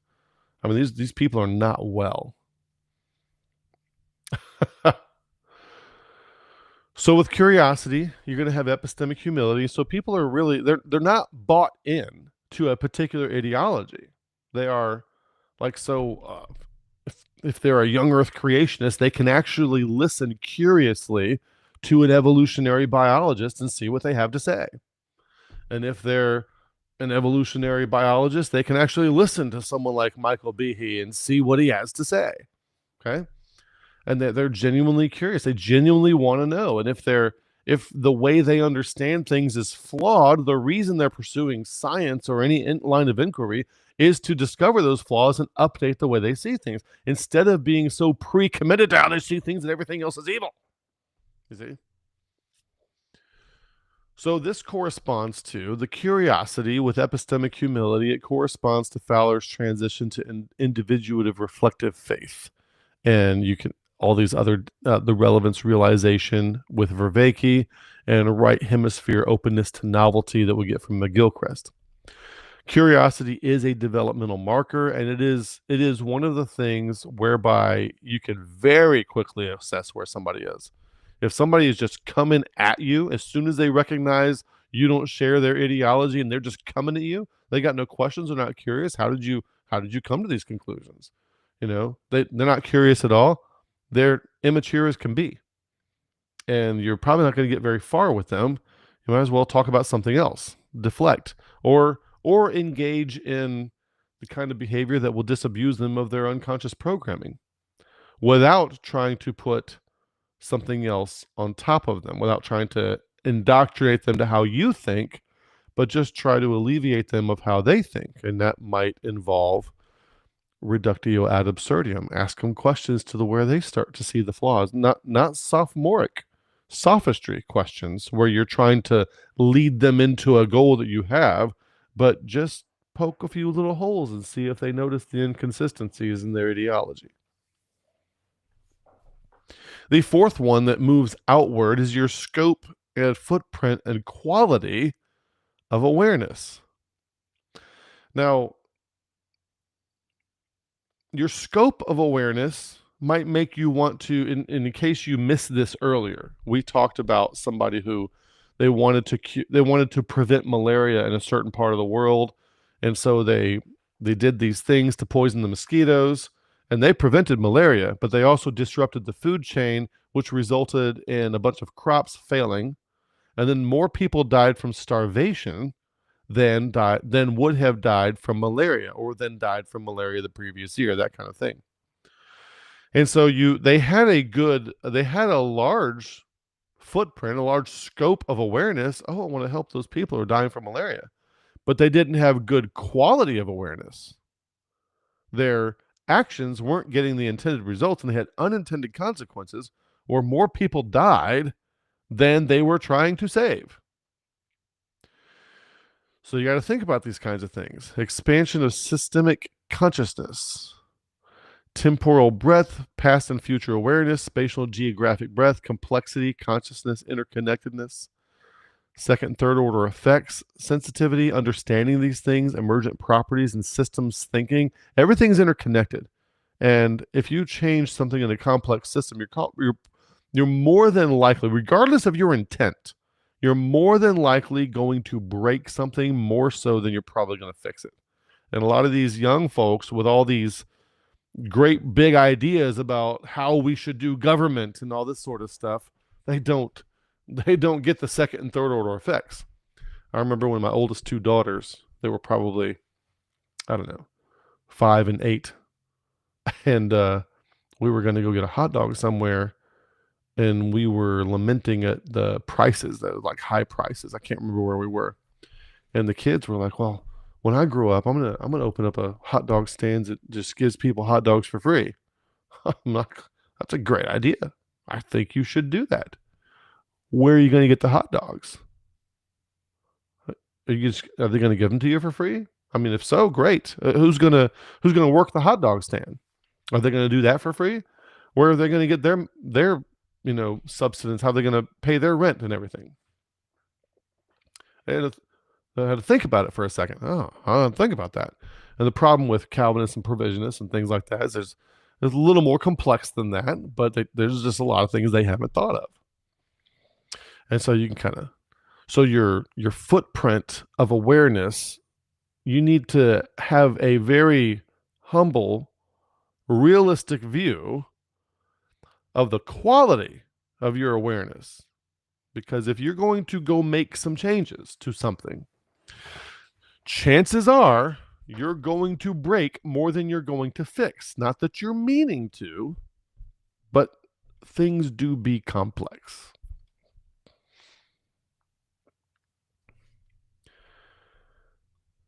Let's see.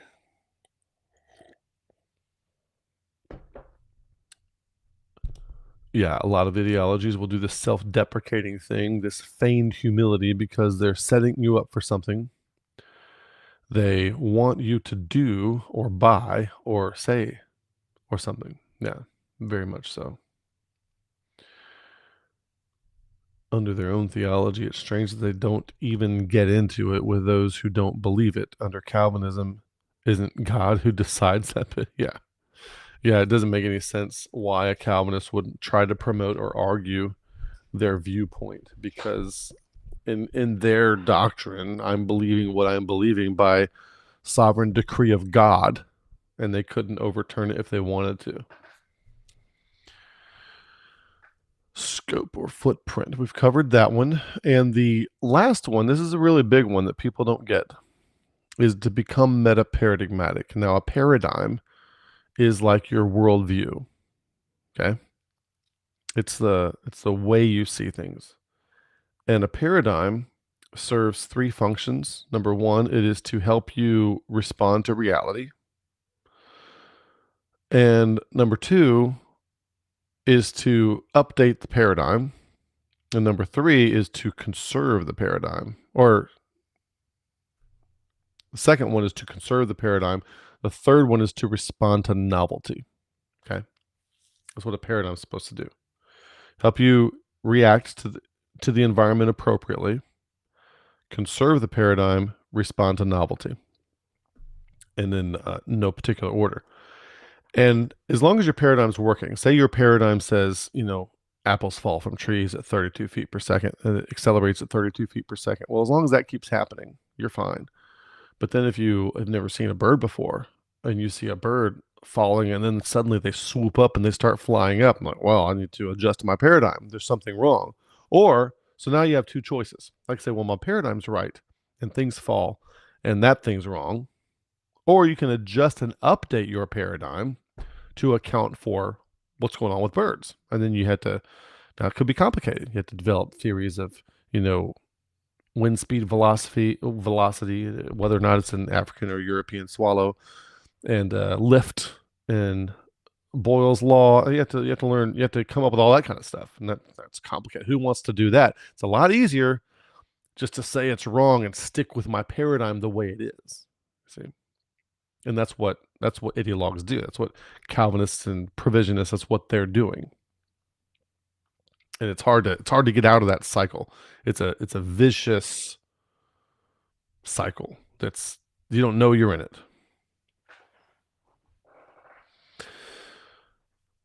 So meta-paradigmatic capacity. This is the outward correlation of the locus of authority and the locus of validation. It shifts from being constrained by mental models to being able to hold models lightly. Like I can jump in, I can hold Calvinism and provisionism and free grace theology and dispensationalism and covenantal. I can hold them all out here, and I can jump in and out of any one of them that I choose. Okay. And you can move fluidly between them.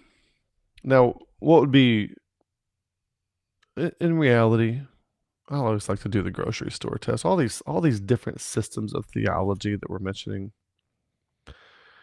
If you mature, you're going to be beyond them, and you're going to see them all as being as silly as Santa Claus. Well, actually, the older you get, Santa Claus actually starts to make a little more sense. But you get the idea. It's just make believe. It's like Jumanji. It's like a Rector set. It's Dungeons and Dragons. Okay, it doesn't matter. There's no correlates in those kinds of theologies to the real world. There are no correlates. Okay, there are some broken clocks that are right twice a day, but there's no real correlates. And that will cause you to become, there's going to be a proxy between you and reality, and you're not going to respond well to reality, and reality is going to kick your tail eventually.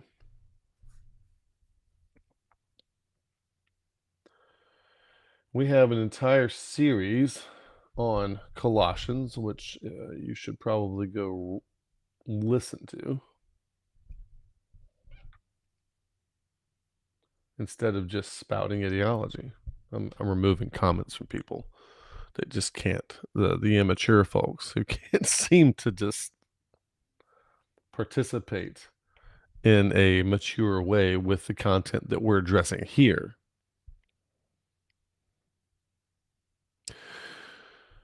So with metaparadigmatic capacity in different models, it's known as second tier thinking, yellow turquoise in spiral dynamics, stage 5 or higher in Fowler, inter-individual in Keegan, McGilchrist, right hemisphere, meta-flexibility, individuation beyond archetypal possession. So you're moving outside the paradigm. I no longer need to be a CrossFit enthusiast or a so what paradigm really affects everybody right now? Right now, other than these little theological systems that we deal with in our little circles, okay? Other than that, what we're really dealing with is Newtonian cosmology, Cartesian duality, that kind of thing. Those are your unconscious programmings.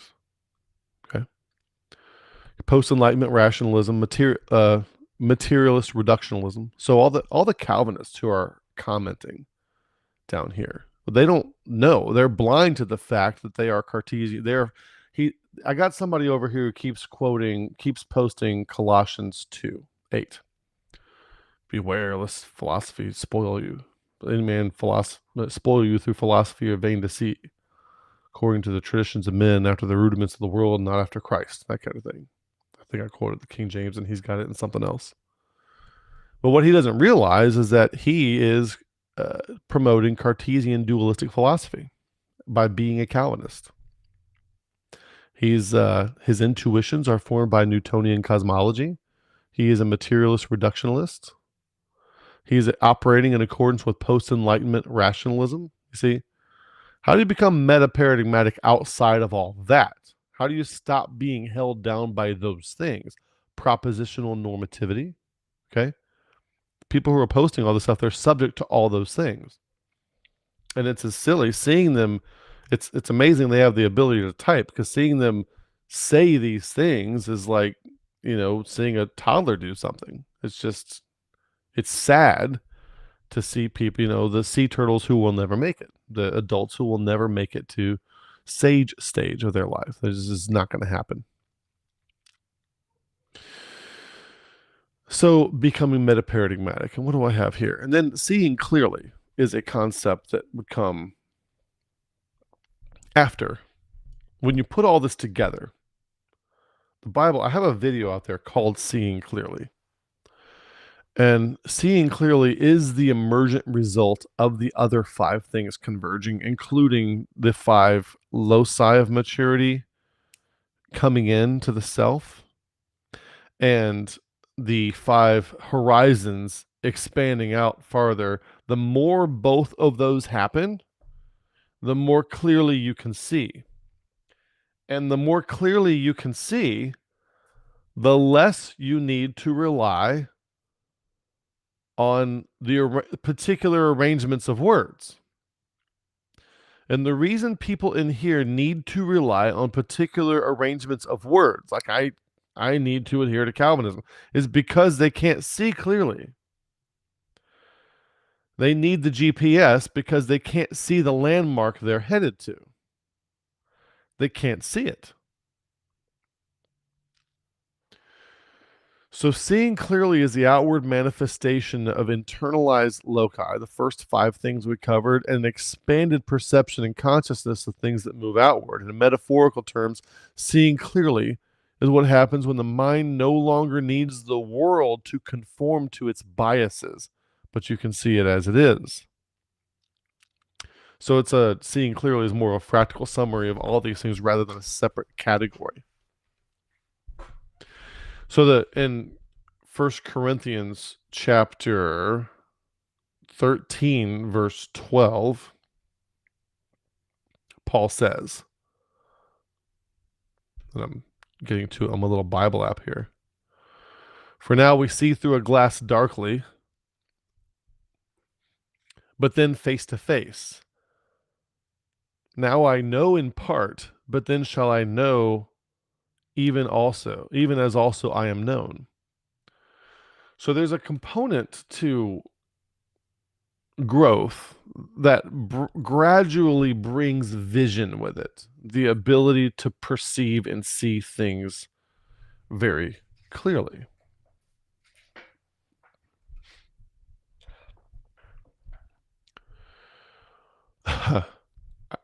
these people, I can't tell if they're joking, if they're making fun of Calvinists, or if people who need straitjackets are in our chat section. I can't tell. But we do have a video out there. It's even a short video, so you might be able to keep your attention span for half of it. It's like 3 minutes or less, called There Is No Gospel in Calvinism. So go watch them. So we want you to see clearly. So now that you've seen all this, to reconsider real quickly in a visual way, you can see that these 5 things, authority, blame, responsibility, control, and validation, are things that move internal the person. Okay.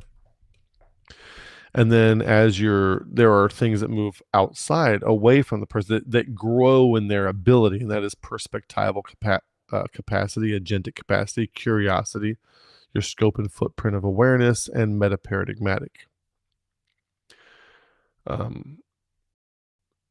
This guy says that it sounds like Gnostic mumbo jumbo. Of course it sounds like that to you because you're a baby. This is for more advanced growth and transformation audience, okay? Which apparently is not you. What I want to do now is take a few minutes and look through some of the comments. If you have questions, start posting your questions now, and I'm going to take the next few minutes before we close off the session, look at comments and respond to as many as I can before we close out. Let's see. This guy says, how much bad theology does it take to destroy the gospel? It's depressing seeing all the division, knowing that we are all seeking the same God. A lot of technical debt. This guy's happy where John Owen was. We are happy to be way beyond where John Owen was. I don't think that person's going to contribute anything useful, so I'm going to put them in timeout for 30 minutes so they don't spam. I want to save the comment section. I want to save the comment section for people who actually want to try to grow. So he says, Geo says, the more you talk, the more I hear 2 Peter 1 in my mind. It seems like the same thing, only worded differently. Maybe that's just me. Well, I'm thinking of the end of 2 Peter, about the holy men spake as they were moved of God. What part of 1 Peter 1 are you talking about? Divine nature, add to, okay, I can see this. Add to your knowledge temperance, and to temperance patience, and to patience godliness, and to godliness brotherly kindness. Yeah, I can see that. I could probably make this thing a little bit bigger, and maybe even share that screen out if we want to look at some scripture passages if we want to. Just because I do not like it does not make it false. Okay. And just because somebody disagrees with it doesn't mean it's because they don't like it. Huh. Interesting that you have empathy on the list. Yeah, empathy is an interesting thing because, in one sense, it's good and necessary. People tend to have empathy for those who are like near of kin to them and more like them, and it's very useful for the survival of, say, the young. And beyond that, empathy can be more harmful than good, especially if it's impulsive empathy. And an overabundance of impulsive empathy from a mother to a child can result in raising a narcissistic child. And that's not something that you want to have happen. And if you take empathy overboard, if we're talking about perspective taking, we're really talking about the ability to understand where somebody else is coming from. Today, empathy has kind of taken this meaning. It's taken on this meaning where the entire rest of the world is supposed to revolve around this person's needs. And that's not, no adult should be getting empathy like that at all. So would you say that 2 Peter 1 would be a good example of the spiral development, or is that something different? Well, that would be fun to look into if we're talking about adding all these things.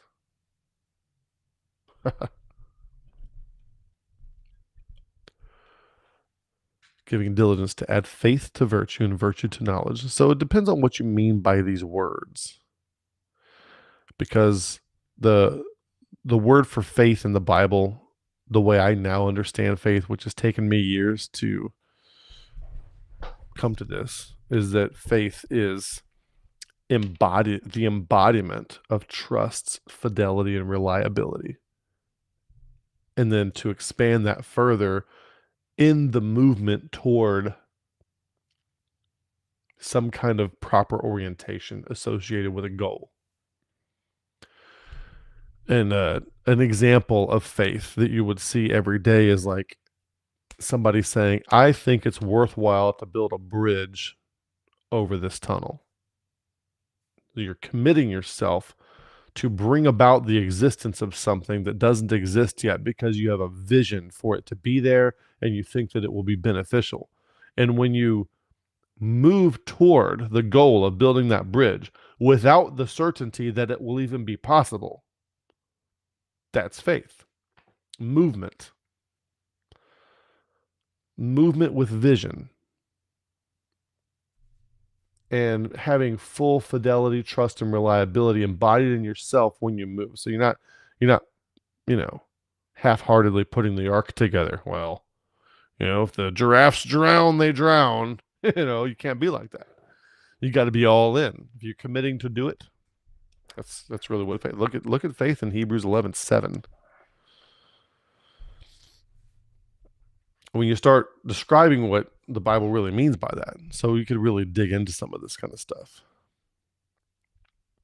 Godly patience. Yeah, you could find correlates for all of these things and the things that we just talked about, for sure. And especially charity. We didn't talk a lot about charity today, agape, but one of the things we highly emphasize on this channel is love. Did I miss that on this other one? I didn't talk about, yeah, charity, agape, love. I just didn't define it. I didn't take the time to define it yet. And now I can't get my application back. There we go. All right, let me go down. Let me see what other comments we have. And for those of you who are still here, there are 33 of you still here. I do want to remind you that we would really appreciate if you could support the channel.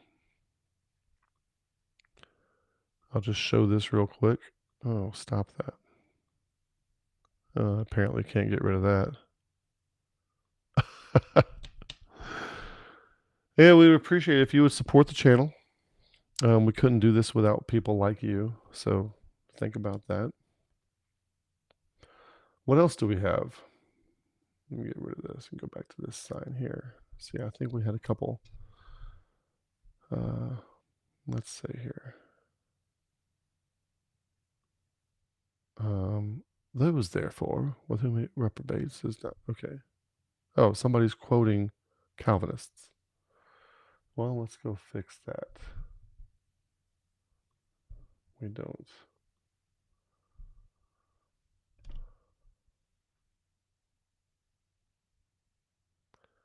Oh, this video would be such a great FSI session.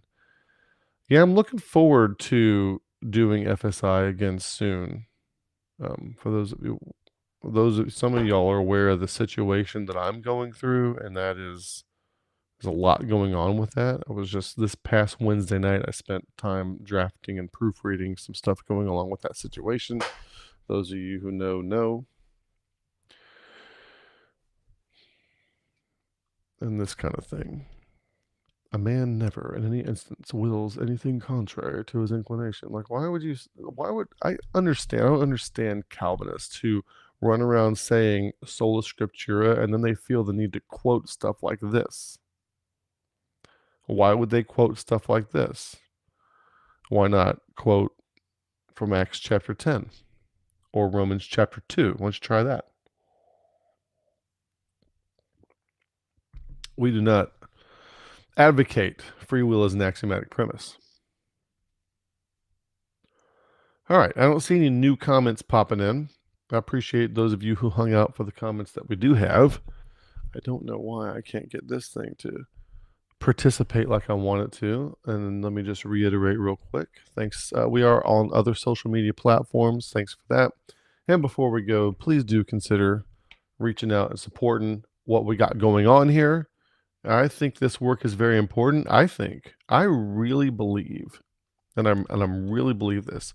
I really believe that if we could get there's a critical mass of people, that if we can get enough people engaged in what we're doing on this channel, we could do a couple of things. I think we can end Calvinism. Okay, we can bring people up to the cognitive level of awareness, raise people's generalized consciousness level and the threshold of entry into, say, worship assemblies and things like that, to where we could completely end Calvinism and get everybody turned back to Christ, the way that is Christ, and all the other ideologies too. But I think we can really make a dent in Calvinism not being a thing that's running around out there predatorily, invasively invading other churches and things like that. I really think we can make a difference. And I also think with our growth and transformation stuff that we can move a notch in the belt, maybe of all humanity, maybe in this country, of our current level of consciousness and awareness and capacity. What if we could take an entire country, put a blip on the radar, cause more people to pay attention, and somehow raise everybody's consciousness level one notch before we all check off this planet? Wouldn't that be a great place to be if people's consciousness levels were higher? I really think that we can make a dent in humanity in a positive way. If you want to be part of that, please consider supporting. That is a big vision, but I think it can happen. Thank you all for being here. Thanks for watching. Thanks for commenting. May the Lord bless you, and good day.